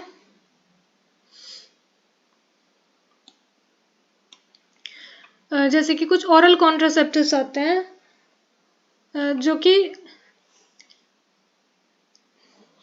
कुछ कुछ साइड इफेक्ट वगैरह भी कॉज कर सकते हैं। नेक्स्ट इसमें सेक्सुअली ट्रांसमिटेड डिसीज, तो कुछ वायरल डिसीज होती है जैसे कि HIV, एड्स, वार्ड्स वगैरह, और कुछ बैक्टीरियल डिसीज होती है जैसे कि सिम्फिल्स और गोनोरिया वगैरह। ये चैप्टर आपका कंप्लीट हो गया। इससे नेक्स्ट चैप्टर अब हम स्टार्ट करेंगे। नेक्स्ट इसमें चैप्टर है क्लास 10th में heredity and evolution. So first इसमें टॉपिक देखो जेनेटिक्स। जेनेटिक्स एक ब्रांच है साइंस की जिसमें हम हेरिडिटी और वेरिएशन के बारे में स्टडी करते हैं। हेरिडिटी क्या होता है? Means transmission of features, characters और traits from one generation to the next generation. ठीक है, एक जनरेशन से दूसरी जनरेशन में, मतलब कि पेरेंट जनरेशन से ऑफस्प्रिंग जनरेशन में, पेरेंट से चिल्ड्रन में जो फीचर्स का ट्रांसमिशन होता है, कैरेक्टर्स का ट्रांसमिशन होता है, जो ट्रेट्स का ट्रांसमिशन होता है, वो हम किसके अंडर पढ़ते हैं? हेरिडिटी के अंदर, या उसे हम क्या बोलते हैं? हेरिडिटी बोलते हैं। वेरिएशन क्या होते हैं? चेंजेस होते हैं। मीन्स जो भी डिफरेंस आते हैं हर एक इंडिविजुअल्स में, किसी पर्टिकुलर स्पीसीज के, एक पर्टिकुलर स्पीसीज के इंडिविजुअल जो होते हैं वे बिल्कुल सिमिलर नहीं होते, उनमें कुछ ना कुछ डिफरेंस होता है ना, उसे हम वेरिएशन बोलते हैं। अब देखिए यहाँ पे है मेंडल और उनका वर्क जो उन्होंने इनहेरिटेंस में करा। ठीक, अब देखो जो मेंडल है उनका पूरा नाम है सर ग्रेगर जॉन मेंडल। ठीक है, सर ग्रेगर जॉन मेंडल जो है उन्होंने काफी वर्क करा है जेनेटिक्स में। उन्होंने अपने जो एक्सपेरिमेंट है प्लांट पे स्टार्ट करे थे। ठीक, और हाँ एक बहुत इंपॉर्टेंट बात है कि सर ग्रेगर जॉन मेंडल को फादर ऑफ जेनेटिक्स बोला जाता है। ठीक है, उन्होंने क्या करा था? गार्डन पी जो होता है ना, मटर का पौधा, उस पर उन्होंने अपने एक्सपेरिमेंट करे, और मटर का साइंटिफिक नेम, पी का साइंटिफिक नेम होता है पाइसम सटाइवम। और मेंडल ने काफी सारे उसके कैरेक्टर्स लिए, कॉन्ट्रास्टिंग कैरेक्टर्स इस तरीके से बोलते हैं जैसे कि कोई प्लांट कैरेक्टर लिया उन्होंने, जैसे कि लंबा, कोई प्लांट लंबा और कोई छोटा, इस तरीके से कॉन्ट्रास्टिंग कैरेक्टर्स बोलते हैं। तो ऐसे उन्होंने 7 पेयर लिए थे कॉन्ट्रास्टिंग कैरेक्टर्स की गार्डन पी में। उन्होंने फ्लावर कलर लिया, कलर में डोमिनेंट ट्रेट तो था जो दिखाई देता था, और रेसेसिव था जो ज्यादा दिखाई नहीं देता था। तो इन्होंने लिया डोमिनेंट ट्रेट में तो पर्पल, और रेसेसिव में वाइट। फ्लावर पोजीशन में एक्सियल और टर्मिनल। सीड कलर में उन्होंने लिया येलो और ग्रीन। सीड शेप में राउंड और रिंकल। पोड शेप में इन्फ्लेटेड और कॉन्स्ट्रिक्टेड। पोड कलर में ग्रीन और येलो। और हाइट में, प्लांट की हाइट में टॉल और ड्वार्फ। अब देखिए जो मेंडल के एक्सपेरिमेंट है उन्होंने काफी, एक तो उन्होंने एक टाइम पे एक कैरेक्टर की स्टडी करी थी। Mendel conducted a series of experiments in which he crossed the pollinated plants to study one character at a time. Monohybrid cross में उन्होंने क्या करा? क्रॉस कराया 2 पी प्लांट के बीच में, और उन्होंने एक पेयर लिया कैरेक्टर्स का, जैसे कि टॉल और शॉर्ट प्लांट लिए उन्होंने, उसके बीच में क्रॉस कराया। अब देखिए क्या हुआ, टॉल प्लांट लिया और ड्वार्फ प्लांट लिया। टॉल प्लांट के गैमेट को उन्होंने कैपिटल टी और कैपिटल टी से डिनोट करा, और ड्वार्फ प्लांट के गैमेट को उन्होंने स्मॉल टी से डिनोट करा। अब देखिए पेरेंट जनरेशन में उन्होंने ये लिया। ठीक, उसके बाद में गैमेट्स, इसमें से हमने एक कैपिटल टी गैमेट ले लिया, और इसमें से ड्वार्फ वाला ले लिया, यहाँ पे ये आएगा स्मॉल टी। ठीक है, करेक्शन कर लीजिएगा नोट्स में। फिर इनमें क्या हुआ, यहाँ पे ये नया F1 जनरेशन में ये गैमेट बना, कैपिटल टी और स्मॉल टी। और इसमें क्या हुआ, सभी के सभी प्लांट टॉल थे, सभी के सभी प्लांट क्या थे? लंबे थे। F1 जनरेशन की फुल फॉर्म होती है फर्स्ट फीलियल जनरेशन। ठीक है, अब देखो सभी के सभी प्लांट लंबे क्यों थे? क्योंकि इसमें एक डोमिनेंट कैरेक्टर प्रेजेंट था। अगर कैपिटल टी प्रेजेंट है तो यानी कि जो दिखाई देगा वो भी ट्रेट कैपिटल टी का ही दिखाई देगा, ये डोमिनेंट कैरेक्टर है ना। ठीक है, अब देखो फिर दोबारा से इसमें पॉलिनेशन हुआ, सेल्फ पॉलिनेशन हुआ। ये जो कैपिटल टी है इसमें आपस में क्रॉस हुआ, कैपिटल टी और कैपिटल टी के बीच में। सबसे पहले तो हमने गैमेट्स ले लिए कैपिटल टी स्मॉल टी। उसके बाद में क्रॉस कराया एक बार तो कैपिटल टी और कैपिटल टी का, फिर कैपिटल टी का ये यहाँ पे स्मॉल टी आएगा। स्मॉल टी का कैपिटल टी से और कैपिटल टी का स्मॉल टी का स्मॉल टी से, इस तरीके से। एक सेकेंड, मैं आपको यहाँ से एक बार ये सब कुछ इरेज कर दूँ ताकि आपको क्लियर दिखाई दे किस तरीके से एरो लगे हुए हैं, ठीक है। तो ये सारी F2 जनरेशन में, सेकंड फीलियल जनरेशन में ये कैरेक्टर्स थे, ये गैमेट्स बन के आए। इसमें कैपिटल टी है तो जाहिर सी बात है दोनों डोमिनेंट है, तो ऑफस्प्रिंग कैसा होगा, टोल होगा। इसमें एक कैपिटल टी है और एक स्मॉल टी है तो टोल है, क्योंकि डोमिनेंट कैरेक्टर आ गया। एक कैपिटल टी और एक स्मॉल टी है तो भी टोल है, क्योंकि एक क्या आ गया, कैपिटल मतलब डोमिनेंट ट्रेट आ गया। इसमें दोनों स्मॉल टी है यानी कि शॉर्ट ड्वार्फ बनेगा, ड्वार्फ प्लांट बनेगा, क्योंकि इसमें दोनों ही रेसेसिव ट्रेट आ रहे हैं जो कि अब तक छिप रहे थे, जो अब तक दिखाई नहीं दे रहे थे। तो इसमें क्या है, वो दिखाई दिए जब दोनों एक जैसे हैं। इनकी फिनोटाइपिक रेशियो में तो 3:1 बनाया। फिनोटाइपिक रेशियो होता है कि जो आपको देख के बता सको। इसमें 3 प्लांट तो लंबे होंगे, मतलब लॉन्ग होंगे, टोल होंगे, और एक प्लांट क्या होगा, शॉर्ट होगा, तो 3:1 आ गया। अब जेनेटिकली अगर देखें तो कैपिटल टी एक ये हो गया, ये दोनों बिल्कुल सेम है तो 1:2, ठीक है। और भाई ये जो लास्ट में है ये अलग, तो 1:2:1, ठीक। ये हो गया, समझ आ गया सबको। अब देखो यहाँ पे फिनोटाइपिक और ये यहाँ पे करेक्शन कर लीजिएगा, ये तो हो गया फिनोटाइपिक रेशियो, ये है यहाँ पे जीनोटाइपिक, फिनोटाइपिक नहीं जीनोटाइपिक। ये जो कॉन्ट्रास्टिंग कैरेक्टर्स लिए थे उसके स्ट्रक्चर दिखा रखी है, एक बार देख लीजिएगा आप, एनसीईआरटी में भी दी हुई होगी, और ये मैं आपको ऑलरेडी डिस्कस कर चुकी हूँ। और इन्हें ना हम होमोजाइगस भी बोलते हैं, क्योंकि दोनों बिल्कुल सेम है, और इसे हेट्रोजाइगस बोलेंगे। फिनोटाइपिक जीनोटाइपिक रेशियो ये ऑलरेडी डिस्कस हो चुका है। ऑब्जर्वेशन देखो इसकी, F1 प्रोजेनी सब की सब टोल थी, कोई भी मीडियम हाइट का प्लांट नहीं था, ठीक है। F2 जनरेशन में 1/4 शॉर्ट थे, और ये तो ऑलरेडी डिस्कस कर चुके। कंक्लूजन देखो, कैपिटल टी और स्मॉल टी ना दोनों टॉल प्लांट के लिए यूज होते हैं। कैपिटल टी और कैपिटल टी स्मॉल टी ये दोनों टॉल प्लांट के लिए है, और जबकि स्मॉल टी शॉर्ट प्लांट के लिए।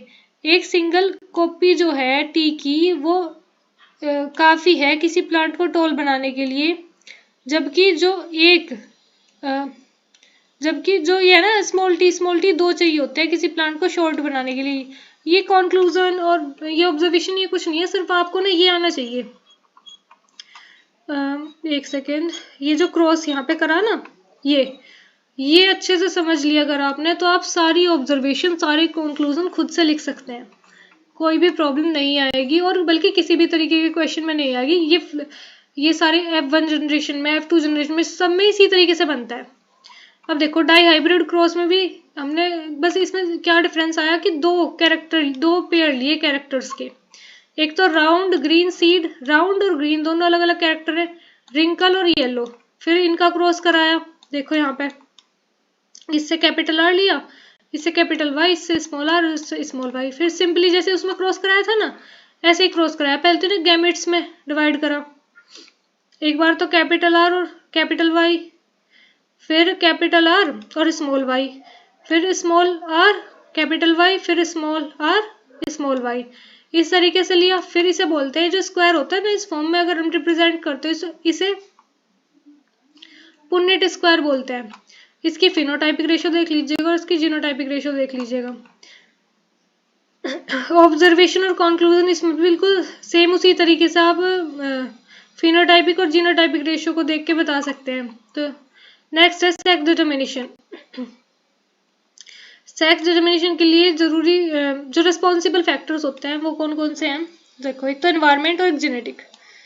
तो यहाँ पे क्या है कि in some animals the temperature at which the fertilised eggs are kept decide the gender. Turtle जो होता है ना उसमें किस टेम्परेचर पे एग रखी गई हैं वो जेंडर को डिसाइड करते हैं। और जेनेटिकली बेसिकली होता है जैसे ह्यूमंस वगैरह में कि क्रोमोसोम का कौन सा पेयर प्रेजेंट है वो डिसाइड करता है कि क्या जेंडर है बेबी का। जैसे कि फीमेल में XX क्रोमोसोम होते हैं और मेल में XY क्रोमोसोम होते हैं।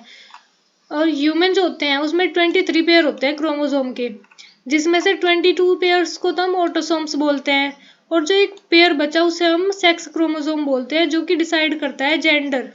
ये जो 22 क्रोमोसोम है ऑटोसोम्स, ये क्या करते हैं, ये और कैरेक्टर्स को डिसाइड करते हैं, जैसे कि आंखों का कलर क्या होगा, हेयर कलर क्या होगा चाइल्ड का, हाइट कितनी होगी, तो ये सब, ठीक है। और जो लास्ट पेयर है जेंडर को डिसाइड करता है। लास्ट पेयर में एक्स एक्स है तो फीमेल और एक्स वाई है तो मेल।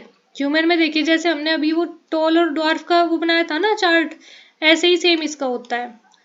पेरेंट्स से फादर से एक्स वाई क्रोमोसोम आया, मदर से एक्स एक्स क्रोमोसोम आया, इसके गैमेट्स बनाए हमने, देखो यहाँ पे, फिर इनका फ्यूजन कराया। फ्यूजन करा के हम देख सकते हैं कि कितने % प्रोबेबिलिटी है फीमेल चाइल्ड की और कितने % प्रोबेबिलिटी है मेल चाइल्ड की। तो जब जाइगोट फॉर्म होता है फ्यूजन के दौरान गैमेट्स के, तो 50% प्रोबेबिलिटी होती है फीमेल चाइल्ड की और 50% प्रोबेबिलिटी होती है मेल चाइल्ड की। अब देखो, this shows that half the children will be boys and half will be girls. All children will inherit an X chromosome from their mother. हर एक जो बच्चा होता है उसके पास X क्रोमोसोम उसकी मदर का होता है, भले ही वो बॉय हो या फिर गर्ल हो, लेकिन जो सेक्स होता है चाइल्ड का वो डिसाइड करा जाता है फादर के क्रोमोसोम से, ना कि मदर के क्रोमोसोम से, क्योंकि मदर के क्रोमोसोम में तो वाई क्रोमोसोम प्रेजेंट ही नहीं है। नेक्स्ट है इसमें इवोल्यूशन। इवोल्यूशन में देखो, जो एक सबसे पहले एक सिचुएशन है, जैसे कि जो रेड बीटल्स ना ऐसे होते हैं, छोटे छोटे से ऑर्गेनिज्म होते हैं रेड कलर के, ठीक। अब उनमें देखो क्या colour variations arise during reproduction. तो फर्स्ट केस में देखो हर एक जो बीटल है वो red colour, all beetles red except one that is green, ठीक है। तो क्रो जो है वो फीड करेगा रेड बीटल पे और रेड बीटल रिड्यूस हो जाएंगी नंबर में, क्योंकि उसे रेड अलग ही दिखाई दे रहा, ठीक। फिर है एक बीटल अगर ग्रीन बची तो उसमें रिप्रोडक्शन होगा, ठीक।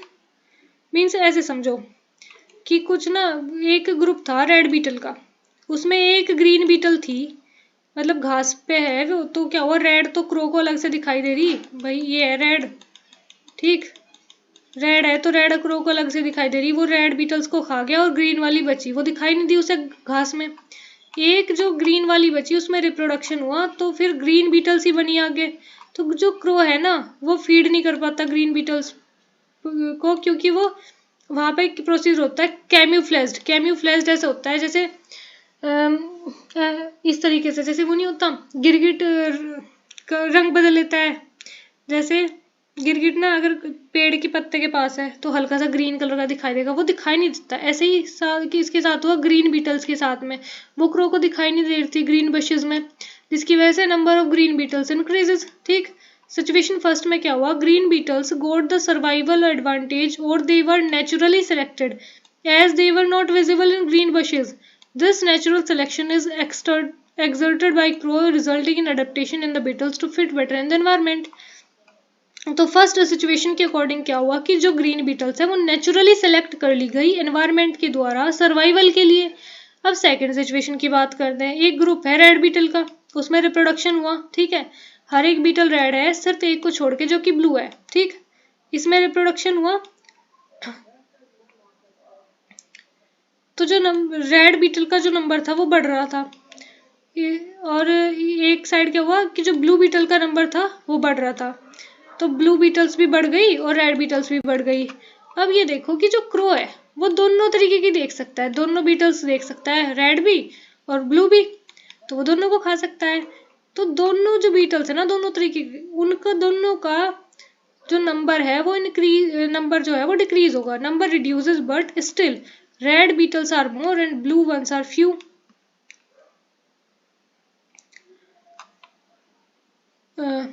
फिर क्या हुआ, फिर उस जगह पर एक एलिफेंट आया। Suddenly elephant came and stamp on the buses. Elephant ने मतलब वहां पे एक तरीके से स्टे करा कुछ देर, तो वहां पे क्या हुआ फिर, अब now beetles left are mostly blue, मतलब कि रेड बीटल्स उस एलिफेंट की वजह से खत्म हो गई, अब फिर ब्लू बीटल बची। अब इसमें क्या हो रहा था, एक तरीके से बोल सकते हैं कि कॉम्पिटिशन सा चल रहा था। Blue beetles did not get any survival advantage. Elephants suddenly caused major havoc in beetle population. Otherwise, their number would have been considerably large. ठीक है, From this we can conclude that accident can change the frequency of some genes even if they do not get survival advantage. This is called genetic drift. मतलब अचानक से change आ जाना, jeans अचानक से कुछ drastic change आ जाना, उसे बोलते हैं जेनेटिक ड्रिफ्ट। तो यहाँ पे आपने दो चीजें समझ सके हो, एक तो नेचुरल सिलेक्शन, ये सिर्फ बीटल्स के एग्जाम्पल थे, और दूसरा आप समझ सके हो यहाँ पे जेनेटिक ड्रिफ्ट, ठीक है। और जेनेटिक ड्रिफ्ट की वजह से ही वेरिएशन आती है। अब देखो मैकेनिज्म ऑफ हेरिडिटी, तो यहाँ पे देखो जो कैरेक्टर्स होते हैं वो जीन्स के द्वारा कंट्रोल करे जाते हैं। अ सेक्शन ऑफ डीएनए, उससे जीन लिया, जीन से क्या हुआ, इन्फॉर्मेशन प्रोवाइड इन्फॉर्मेशन प्रोटीन की सिंथेसिस के लिए, उस प्रोटीन ने कैरेक्टर को कंट्रोल करा, ठीक है। अब देखिए जो जीन टी है, ये सिचुएशन है बेसिकली एग्जाम्पल जैसा आप समझ सकते हैं। तो जीन टी जो था वो क्या है, इस तरीके का प्रोटीन, एक किसी तरीके का प्रोटीन जो है, प्रोटीन सिंथेसाइज करता है, ठीक है, जिसकी वजह से ज़्यादा प्रोडक्शन होता है ग्रोथ हार्मोन का, और इसकी वजह से क्या होता है, टॉल प्लांट बनते हैं। जो जीन स्मॉल डी है वो ये वाला एंजाइम या ये वाला प्रोटीन कम सिंथेसाइज कर पा रहा है, जिसकी वजह से ग्रोथ हार्मोन भी कम प्रोड्यूस हो पा रहा है, जिसकी वजह से छोटे प्लांट बन रहे हैं। देखिए यहाँ पे फर्स्ट सिचुएशन ही वो थी, यहाँ पे सारी रेड बीटल्स है, ये वो ब्लैक एंड व्हाइट पीडीएफ की वजह से आपको दिखाई नहीं दे रही है, ये सब रेड है और ये वाली ग्रीन, फिर रेड क्रो ने खा ली, कम बची, और ग्रीन वाली ऐसे बच रही, फिर लास्ट में ग्रीन पॉपुलेशन बची, ठीक है। यहाँ पे क्या हुआ, यहाँ पे ब्लू और रेड बीटल्स थी, ब्लू और रेड बीटल्स में देखो यहाँ पे हुआ क्या कि इसमें एक जैसे ब्लू बीटल है, ये दोनों तरीके की ग्रो कर रही, फिर एक एलिफेंट ने इनके ऊपर पैर रख दिया, तो इनकी जो स्पीसीज, इनकी जो पॉपुलेशन है, स्पीसीज है, उसमें अचानक से चेंज आ गया, ठीक। अच्छा अब देखो यहाँ पे क्या है, सिचुएशन थर्ड, दो सिचुएशन तो आपको समझ में आ गई होगी, सिचुएशन थर्ड के बारे में देखो। एक रेड बीटल्स का ग्रुप है, ठीक, और जो उनका हैबिटेट है वो क्या है, बशेज है, और उनमें कोई डिसीज हो जाए तो जो वेट होगा ना, एवरेज वेट बीटल का, वो कम हो जाएगा, क्योंकि उन्हें नरिशमेंट सही नहीं मिल रही, जिसकी वजह से बीटल्स कम होनी शुरू हो जाएगी, और सपोज करो फिर प्लांट डिसीज खत्म होगी, तो जो उनका बीटल्स का वेट है वो भी बढ़ जाएगा। तो इसमें सिचुएशन थर्ड में क्या समझा हमने कि no genetic change has occurred in the population of beetle, beetle की पॉपुलेशन में कोई चेंज नहीं हुआ, लेकिन उसके बाद में भी वो एनवायरनमेंट के चेंज से अफेक्ट हुई। तो हम तीन चीज़ों के बारे में सिचुएशन के बेस पे समझ सके हैं। फर्स्ट सिचुएशन के अकॉर्डिंग हमने समझा नेचुरल सिलेक्शन के बारे में, दूसरे सिचुएशन के बारे में समझा कि भले ही नेचर ने किसी को सिलेक्ट ना करा हो, लेकिन अचानक से अगर जेनेटिक ड्रिफ्ट हो जाए, कोई सडन चेंज अगर आ जाए, इमीडिएट चेंज अगर कुछ होता है, तो उससे बहुत ज़्यादा इफेक्ट पड़ता है किसी भी स्पीसीज पर या उसकी पॉपुलेशन पर, ठीक है। और थर्ड हमने समझा कि एनवायरनमेंट भी बहुत बड़ा रोल प्ले करता है किसी भी इवोल्यूशन के प्रोसेस में या फिर किसी भी ऑर्गेनिज्म के जीने में, ठीक है। अब देखो दो तरीके के ट्रेट होते हैं, एक्वायर्ड और इनहेरिटेड। एक्वायर्ड ट्रेट तो वो होते हैं जो कि कोई ऑर्गेनिज्म डेवलप करता है, जैसे कि किसी ने गाना सीख लिया तो वो एक्वायर्ड ट्रेट है, ठीक है। और इनहेरिटेड ट्रेट वो होते हैं जो कि एक जनरेशन से दूसरी जनरेशन में पास होते रहते हैं। और एक्वायर्ड ट्रेट को ना प्रोजेनी में ट्रांसफर नहीं करा जाता, लेकिन इनहेरिटेड ट्रेट को प्रोजेनी में ट्रांसफर करा जा सकता है। या फिर एक्वायर्ड ट्रेट में आप एग्जांपल ले सकते हो, सपोज करो किसी का कोई एक्सीडेंट वगैरह हो गया और उसमें ना उसके मतलब उसे बहुत ज़्यादा चोट लगी, और जैसे कि सपोज करो उसे फ्रैक्चर वगैरह हो गया हाथ में, ठीक है, लेकिन ये जो फ्रैक्चर है ये उसकी प्रोजेनी में यानी कि उसके चिल्ड्रंस में नहीं ट्रांसफर होगा, ठीक, क्योंकि जीन्स में चेंज थोड़े ना है उससे। और एक्वायर्ड ट्रेट में देखो ये इवोल्यूशन में कुछ मतलब इवोल्यूशन में ऐसे आगे एक जनरेशन से दूसरी जनरेशन में नहीं जाती, लेकिन इनहेरिटेड ट्रेट जो है वो इवोल्यूशन में भी हेल्पफुल होते हैं। अब इनहेरिटेड ट्रेट में देखो जैसे कि किसी के पेरेंट्स में से ऐसा है कि उनकी जो आइज़ है वो ब्लू कलर की है, तो प्रोबेबिलिटी है कि उनकी चिल्ड्रंस की आइज़ भी ब्लू कलर की हो, ठीक है। या फिर किसी के हेयर्स जो हैं वो हल्के से रेडिश ब्राउन कलर के हैं, तो प्रोबेबिलिटी है कि उनके चिल्ड्रंस के हेयर भी हल्के से रेडिश ब्राउन कलर के हों। और यही बात अगर ये है कि अगर किसी ने लेंसेज लगा रखे हैं, मतलब सपोज करो ब्लू कलर के लेंसेज लगा लिए किसी ने, तो ये मान लो एक्वायर्ड ट्रेट हो गया। तो उनके ऑफस्प्रिंग में, उनके चिल्ड्रन में ब्लू कलर की आईज हो ऐसा जरूरी नहीं है, बल्कि होगी नहीं, ठीक है, क्योंकि उनमें जीन्स में ये चेंज थोड़े ना है।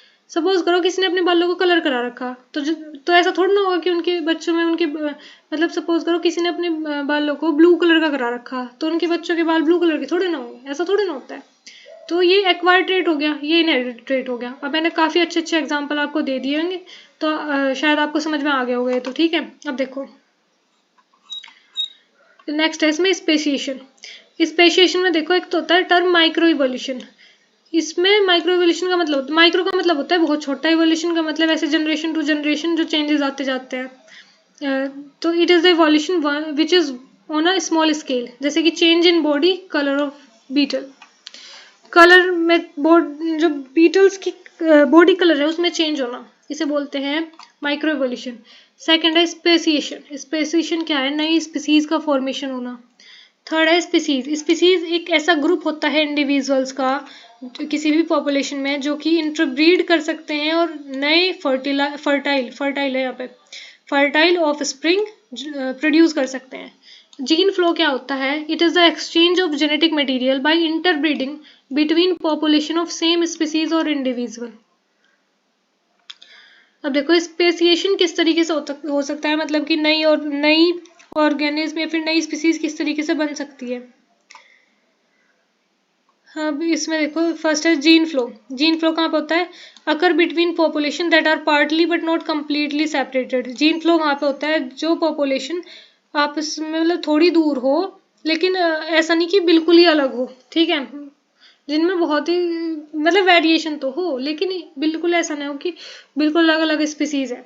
तो देखो सपोज करो एक है सब पॉपुलेशन X1 जो कि लोकल है, मतलब लोकली कहीं पे रह रहे हैं। एक है ऐसा देखो सपोज करो जैसे कि कुछ कोई फैमिली है, वो कहाँ पे रहती है, वो ऐसे रहती है विलेज वगैरह में, मतलब लोकली रहती है, और कुछ फैमिली वहाँ से माइग्रेट करके शहरों में रहने चली गई, ठीक है। फिर ऐसा करो कि इन दो फैमिली के बीच, मतलब इन दोनों फैमिली के बीच में कनेक्शन बना, और इन दोनों फैमिली में किसी की ऐसे मतलब मैरिज वगैरह होगी, ठीक है। तो यहाँ पे क्या हुआ, इंटरब्रीडिंग हुई, रिप्रोडक्शन हुआ, तो इसे बोलते हैं हम जीन फ्लो होना। मतलब एक ऐसी पॉपुलेशन के बीच में जीन फ्लो होना जो आपस में बिल्कुल सिमिलर तो ना हो, मतलब एक ही फैमिली तो ना हो, लेकिन बिल्कुल अलग भी ना हो, और इससे क्या होगा, जो लोकल पॉपुलेशन थी उसमें वेरिएशन आ जाएगी। आई होप इस एग्जाम्पल से आपको समझ में आया होगा। नेक्स्ट है जेनेटिक ड्रिफ्ट। जेनेटिक ड्रिफ्ट में क्या होता है, अचानक से चेंज आते हैं। हमने सेकंड सिचुएशन जो पढ़ी थी बीटल्स वाली, उसमें पढ़ा था जेनेटिक ड्रिफ्ट के बारे में। रैंडम चेंज आते हैं एलील्स की फ्रीक्वेंसी में, और वो जो मतलब कि it is a random change in the frequency of allele in a population over successive generation, ठीक है। मतलब कई सारी जनरेशन तक वो चलते रहते हैं वो चेंज। इस तरीके से जीन्स की फ्रीक्वेंसी में चेंज आते हैं कि इवोल्यूशन में भी मतलब वो चलते ही रहते हैं, वो फिर नेक्स्ट जनरेशन में भी देखने को मिलेंगे। नेचुरल सिलेक्शन होता है कि नेचर ने किसी को सेलेक्ट करा। अब यहाँ पे देखिए इसमें नेक्स्ट जस्ट अ मिनट, ये देखिए इवोल्यूशन और क्लासिफिकेशन, ये काफ़ी इंपॉर्टेंट पॉइंट है इसका। होमोलोगस ऑर्गन और एनालोगस ऑर्गन, दो तरीके के ऑर्गन होते हैं। होमोलोगस ऑर्गन में देखिए जो होमोलोगस ऑर्गन है, अब यहाँ पे देखो जो लिम्ब्स हैं फ्रॉग के, लिजार्ड के, बर्ड के और ह्यूमन के, सबके स्ट्रक्चर काफ़ी सिमिलर है, लेकिन फंक्शन सबके अलग अलग है, ठीक है। एनालोगस ऑर्गन में क्या होता है, विंग्स हैं बर्ड्स के और विंग्स हैं इंसेक्ट्स के, स्ट्रक्चर तो अलग अलग है लेकिन फंक्शन सेम है, दोनों उड़ने में ही हेल्प करेंगे, ठीक है। देखो होमोलोगस ऑर्गन, ये एविडेंस ऑफ इवोल्यूशन में पढ़ते हैं हम, ठीक। मतलब कि हम जैसे कि अगर आपसे पूछ लिया जाए क्वेश्चन में कि बताओ ऐसा कैसे मान लेगी कि इवोल्यूशन हुआ, हम कैसे मान लें कि इवोल्यूशन हुआ? तो फर्स्ट हम पढ़ेंगे होमो मतलब कि कुछ ऐसे वो पढ़ेंगे, एविडेंस पढ़ेंगे जिसके बेसिस पर हम ये प्रूव कर सकते हैं कि इवोल्यूशन हुआ। जैसे कि होमोलोगस ऑर्गन है। होमोलोगस ऑर्गन क्या है? मॉर्फोलॉजिकल एंड एनाटॉमिकल एविडेंसेस के इसमें हम पढ़ते हैं जिसमें सेम स्ट्रक्चर हो और ओरिजिन भी सेम हो लेकिन फंक्शन अलग अलग हो। एग्जाम्पल बहुत इंपॉर्टेंट होते हैं इसके, एमसीयू में भी पूछे जा सकते हैं आपसे और वन वर्ड क्वेश्चन में भी पूछे जा सकते हैं, मतलब शॉर्ट क्वेश्चन में भी पूछ लिए जाते हैं। और या फिर होमोलोगस ऑर्गन, एनालोगस ऑर्गन, इनको डिफाइन करने के लिए दे सकते हैं। या फिर लॉन्ग क्वेश्चन में एविडेंसेस ऑफ इवोल्यूशन पूछ लिया तो आपको ये सारे लिखने पड़ेंगे। तो एग्जाम्पल याद करके जाना, ठीक है। होमोलोगस ऑर्गन के एग्जाम्पल आप देख लीजिएगा। फिर है एनालोगस ऑर्गन। एनालोगस ऑर्गन में डिफरेंट ओरिजिन हो, डिफरेंट स्ट्रक्चर हो लेकिन फंक्शन सेम हो, यानी कि जो विंग्स है ना वो उड़ने का ही काम करेंगी, ठीक है। फॉसिल में देखो, फॉसिल्स को पैलिएंटोलॉजिकल एविडेंसेस भी बोल जाता है। इसमें देखो ये क्या है, डेड ऑर्गेनिज्म के रिमेन है, जो ऑर्गेनिज्म पास्ट में थे वो मर चुके, उनके रिमेन्स जो बचे हुए होते हैं ना फॉसिल्स बोलते हैं। एग्जाम्पल देखो, एक तो आर्कियोप्टेरिक्स फॉसिल बर्ड है ये, एक dead insect caught in hot mud और फॉसिल ऑफ वुली मैमोथ। और कुछ जो फॉसिल्स हैं वो प्रिजर्व करे गए हैं लिविंग ऑर्गेनिज्म के ट्रेसेस के रूप में, जैसे कि एमोनाइट, यह इन्वर्टिब्रेट का फॉसिल है। ट्राइलोबाइट ये भी इन्वर्टिब्रेट का फॉसिल है।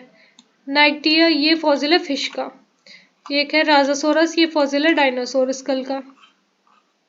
अब देखो एज जो है ना फॉसिल की, जितना ज़्यादा गहरा फॉसिल हमें मिलेगा उतना ही ओल्डर वो होगा, ठीक है। और इसे डिटेक्ट करने के लिए एक मेथड यूज कर जाता है C14 डेटिंग या फिर carbon dating, radio carbon dating जिसे हम बोलते हैं, ठीक है। जैसे कि ये स्टेजेस है, जितना ज़्यादा पुराना होगा उतना, मतलब जितना ज़्यादा हमें गहरा मिलेगा उतना ओल्डर होगा, जितना जितना कम पुराना मिला या फिर जितना कम गहरा मिला उतना ही रीसेंट फॉसिल होगा। अब इवोल्यूशन बाय स्टेजेस में पढ़ते हैं। Evolution take place in stages bit by bit over generation, मतलब इवोल्यूशन ऐसा नहीं कि अचानक से हो जाता है, इवोल्यूशन धीरे धीरे करके होता है। जैसे कि फर्स्ट इसमें फिटनेस एडवांटेज, इवोल्यूशन ऑफ आई। जो इवोल्यूशन है कॉम्प्लेक्स ऑर्गन्स का वो अचानक से नहीं होता, बल्कि वो हल्के हल्के से थोड़े थोड़े से चेंजेस आते हैं डीएनए में और फिर धीरे धीरे करके होता रहता है। जैसे कि फ्लैट वूम जो है उसकी रूडिमेंट्री आई होती है, enough to give fitness advantage. Insect में कंपाउंड आई होती है, ह्यूमंस में बाइनोक्यूलर आई होती है। तो ये क्या है, ये इवोल्यूशन है, मतलब कि जिसकी जो जरूरत है उसके अकॉर्डिंग उसे वैसी एडेप्टेशन दी गई है, उसके अकॉर्डिंग उसमें वैसा क्या बोलेंगे वैसा इवोल्यूशन हुआ है। फिर सेकंड है फंक्शनल एडवांटेज। जो फेदर है उसमें देखो इवोल्यूशन ऑफ फेदर में क्या हुआ, provide insulation in cold weather but later they might become useful for flight, मतलब कि पहले ठंड से बचने के लिए यूज करे जाते थे, मतलब कुछ ऑर्गेनिज्म में ठंड से बचने के लिए यूज करे जा रहे और कुछ में क्या है उड़ने के लिए यूज करे जा रहे। एग्जाम्पल देखो, डायनासोर्स के पास में फेदर होते थे लेकिन वो फ्लाई नहीं कर पाते थे, लेकिन जो बर्ड्स हैं बर्ड्स में फिर एडेप्टेशन आ गई फ्लाई करने की। फिर artificial selection, human have been a powerful agent in modifying wild species to suit their own requirement throughout ages by using artificial selection, जैसे कि wild cabbage, the dissimilar looking structure have evolved from a common ancestral design। और दूसरा है wheat, बहुत सारी, अब क्या हुआ कुछ इवोल्यूशन तो ये हो गया, मतलब नेचर के द्वारा जो करे जा रहे हैं बहुत आराम आराम से, बहुत धीरे धीरे। अब जैसे कि ये देखो प्लांट वगैरह में इवोल्यूशन ह्यूमन भी कर देते हैं, ह्यूमन अब काफ़ी एडवांस हो चुके हैं टेक्नोलॉजी के फील्ड में, तो एक काफ़ी ज़्यादा मतलब इवोल्यूशन वगैरह में फिर चेंजेस, जीन्स में चेंजेस किए जा सकते हैं आज के टाइम में। जैसे कि जो कैबेज है, इसमें एग्जाम्पल दे रखा है कि जो कैबेज है ना उसका जो वाइल्ड कैबेज जो है वो इवोल्व करा गया है एक एंसेस्ट्रल डिज़ाइन से। दूसरा है वीट की, अब कई सारी वेराइटीज़ है, वो किसकी वजह से, आर्टिफिशियल सिलेक्शन की वजह से है। लैब वगैरह में हाइब्रिडाइजेशन कराई जाती है, हाइब्रिड सीड बनाए जाते हैं, तो ये सब आर्टिफिशियल सिलेक्शन में है। अब देखो यहाँ पे जो वाइल्ड कैबेज है ना तो उसकी कई सारी वेराइटीज देखो। वाइल्ड कैबिज, यहाँ पे कैबिज है with short distance between the leaves, मतलब इस तरीके की जिसमें लीव्स के बीच में कम डिस्टेंस हो, यानी कि वाइल्ड कैबिज जो है इसकी कई सारी वेराइटी बनाई गई। एक तो लीव्स के बीच में बहुत कम डिस्टेंस हो, इसे बोल देते हैं बंद गोभी भी इसे बोलते हैं शायद। एक है ये जिसमें बड़ी बड़ी लीव्स हो, ठीक। एक है ब्रोकोली, ये भी एक तरीके से कैबिज ही है, जिसमें जो एक सेकेंड, यहाँ फिर है कॉलीफ्लावर। कॉलीफ्लावर ये है जो गोभी वगैरह जो नॉर्मल देखने को मिलती है हमें। एक है ये कोहलरबी, इसमें फूला हुआ सा पार्ट होता है एक। तो ये सब क्या है, ये सब आर्टिफिशियल सिलेक्शन से हुआ है। फिर है molecular phylogeny. Molecular phylogeny it is based on the idea that changes in DNA during reproduction are the basic event in evolution. So molecular phylogeny के अकॉर्डिंग क्या है कि जो चेंजेस हो रहे हैं ना रिप्रोडक्शन के दौरान डीएनए में, वो बेसिस हैं इवोल्यूशन के। Organism which are most distantly related with accumulate greater difference in their DNA. मतलब जो ऑर्गेनिज्म बहुत मतलब जो ऑर्गेनिज्म एक दूसरे से बहुत डिफरेंट है, बहुत ऐसे समझ लो कि बिल्कुल अलग अलग एनवायरनमेंट में है, बिल्कुल अलग है, बहुत दूर रहते हैं, उनके जीन्स में, उनके डीएनए में बहुत ज़्यादा डिफरेंस देखने को मिलेगा। अब यहाँ पे देखिए एक वाइल्ड मस्टर्ड है, तो उसमें एक second, some crop plants produce by selective breeding. ये सिर्फ एग्जांपल है, आप एक बार इन्हें देख लीजिएगा, दैट्स मोर देन इनफ। ये अभी जो ऊपर देखा था ना, कॉलीफ्लावर, ब्रोकोली, केल, कैबेज, कोहलरबी, ये सब उन्हीं के बारे में बता रखा है, ठीक है। अब देखो ह्यूमन इवोल्यूशन, ये काफ़ी इंपॉर्टेंट है। तो देखो ह्यूमन इवोल्यूशंस की टूल्स कौन कौन सी होती है जिससे हम ह्यूमन इवोल्यूशनरी रिलेशनशिप के बारे में स्टडी कर सकते हैं। तो फर्स्ट तो होता है एक्स का वेटिंग, दूसरा होता है टाइम डेटिंग, तीसरा होता है फॉसिल, और फोर्थ होता है determining DNA sequence. Although there is a great diversity of human forms all over the world, yet all humans are a single species, ठीक। जेनेटिक फुटप्रिंट ऑफ ह्यूमन, यहाँ पे देखिए एक सेकेंड। सो इसमें बेसिकली अर्लीस्ट मेंबर्स जो होते हैं वो अर्लीस्ट मेंबर्स जो थे ह्यूमन के, वो कहाँ पे अराइज हुए थे, तो अफ्रीका में हुए थे। तो यहाँ पे कुछ नाम दिए हुए हैं जैसे कि Philips, Africa, island of Indonesia, West Asia, Central Asia, Australia, Eurasia, East Asia, South Africa. तो ये सब ये है कि मतलब कहाँ पे अराइज हुए हैं ह्यूमन।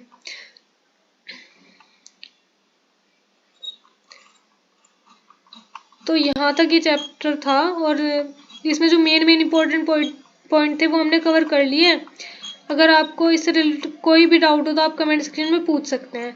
तो बायोलॉजी के जो 4 मेन इंपॉर्टेंट चैप्टर है क्लास 10th में, वो इस वीडियो के थ्रू कवर हो चुके हैं। ये एक 1 शॉट लेक्चर है, और ये आपको रिवीजन में साथ ही साथ अपने एक तरीके से अगर आपने अभी तक नहीं पढ़ा है तो उसमें आपके लिए हेल्पफुल होगा। आप इस वीडियो को 1 से 2 बार देख लीजिए अगर आपने अब तक नहीं पढ़ा है, और फिर अपनी एनसीईआरटी के एक्सरसाइज मतलब जो इन टेक्स्ट क्वेश्चन वगैरह दिए हुए हैं और जो एक्सरसाइज है वो करके देख लीजिएगा, और that's a more than enough, वो बहुत ज़्यादा हेल्पफुल होगी, ठीक है। तो यहाँ तक ये वीडियो हाँ, ये वीडियो यहाँ तक जो चैप्टर 9 था वो भी हमने कवर कर लिया। अगर आपको कोई भी डाउट होगा तो आप कमेंट सेक्शन में पूछ लीजिएगा। And that's all for today, and all the best for your exam. So हमारा नेक्स्ट चैप्टर है क्लास 10th में control and coordination. So start करते हैं।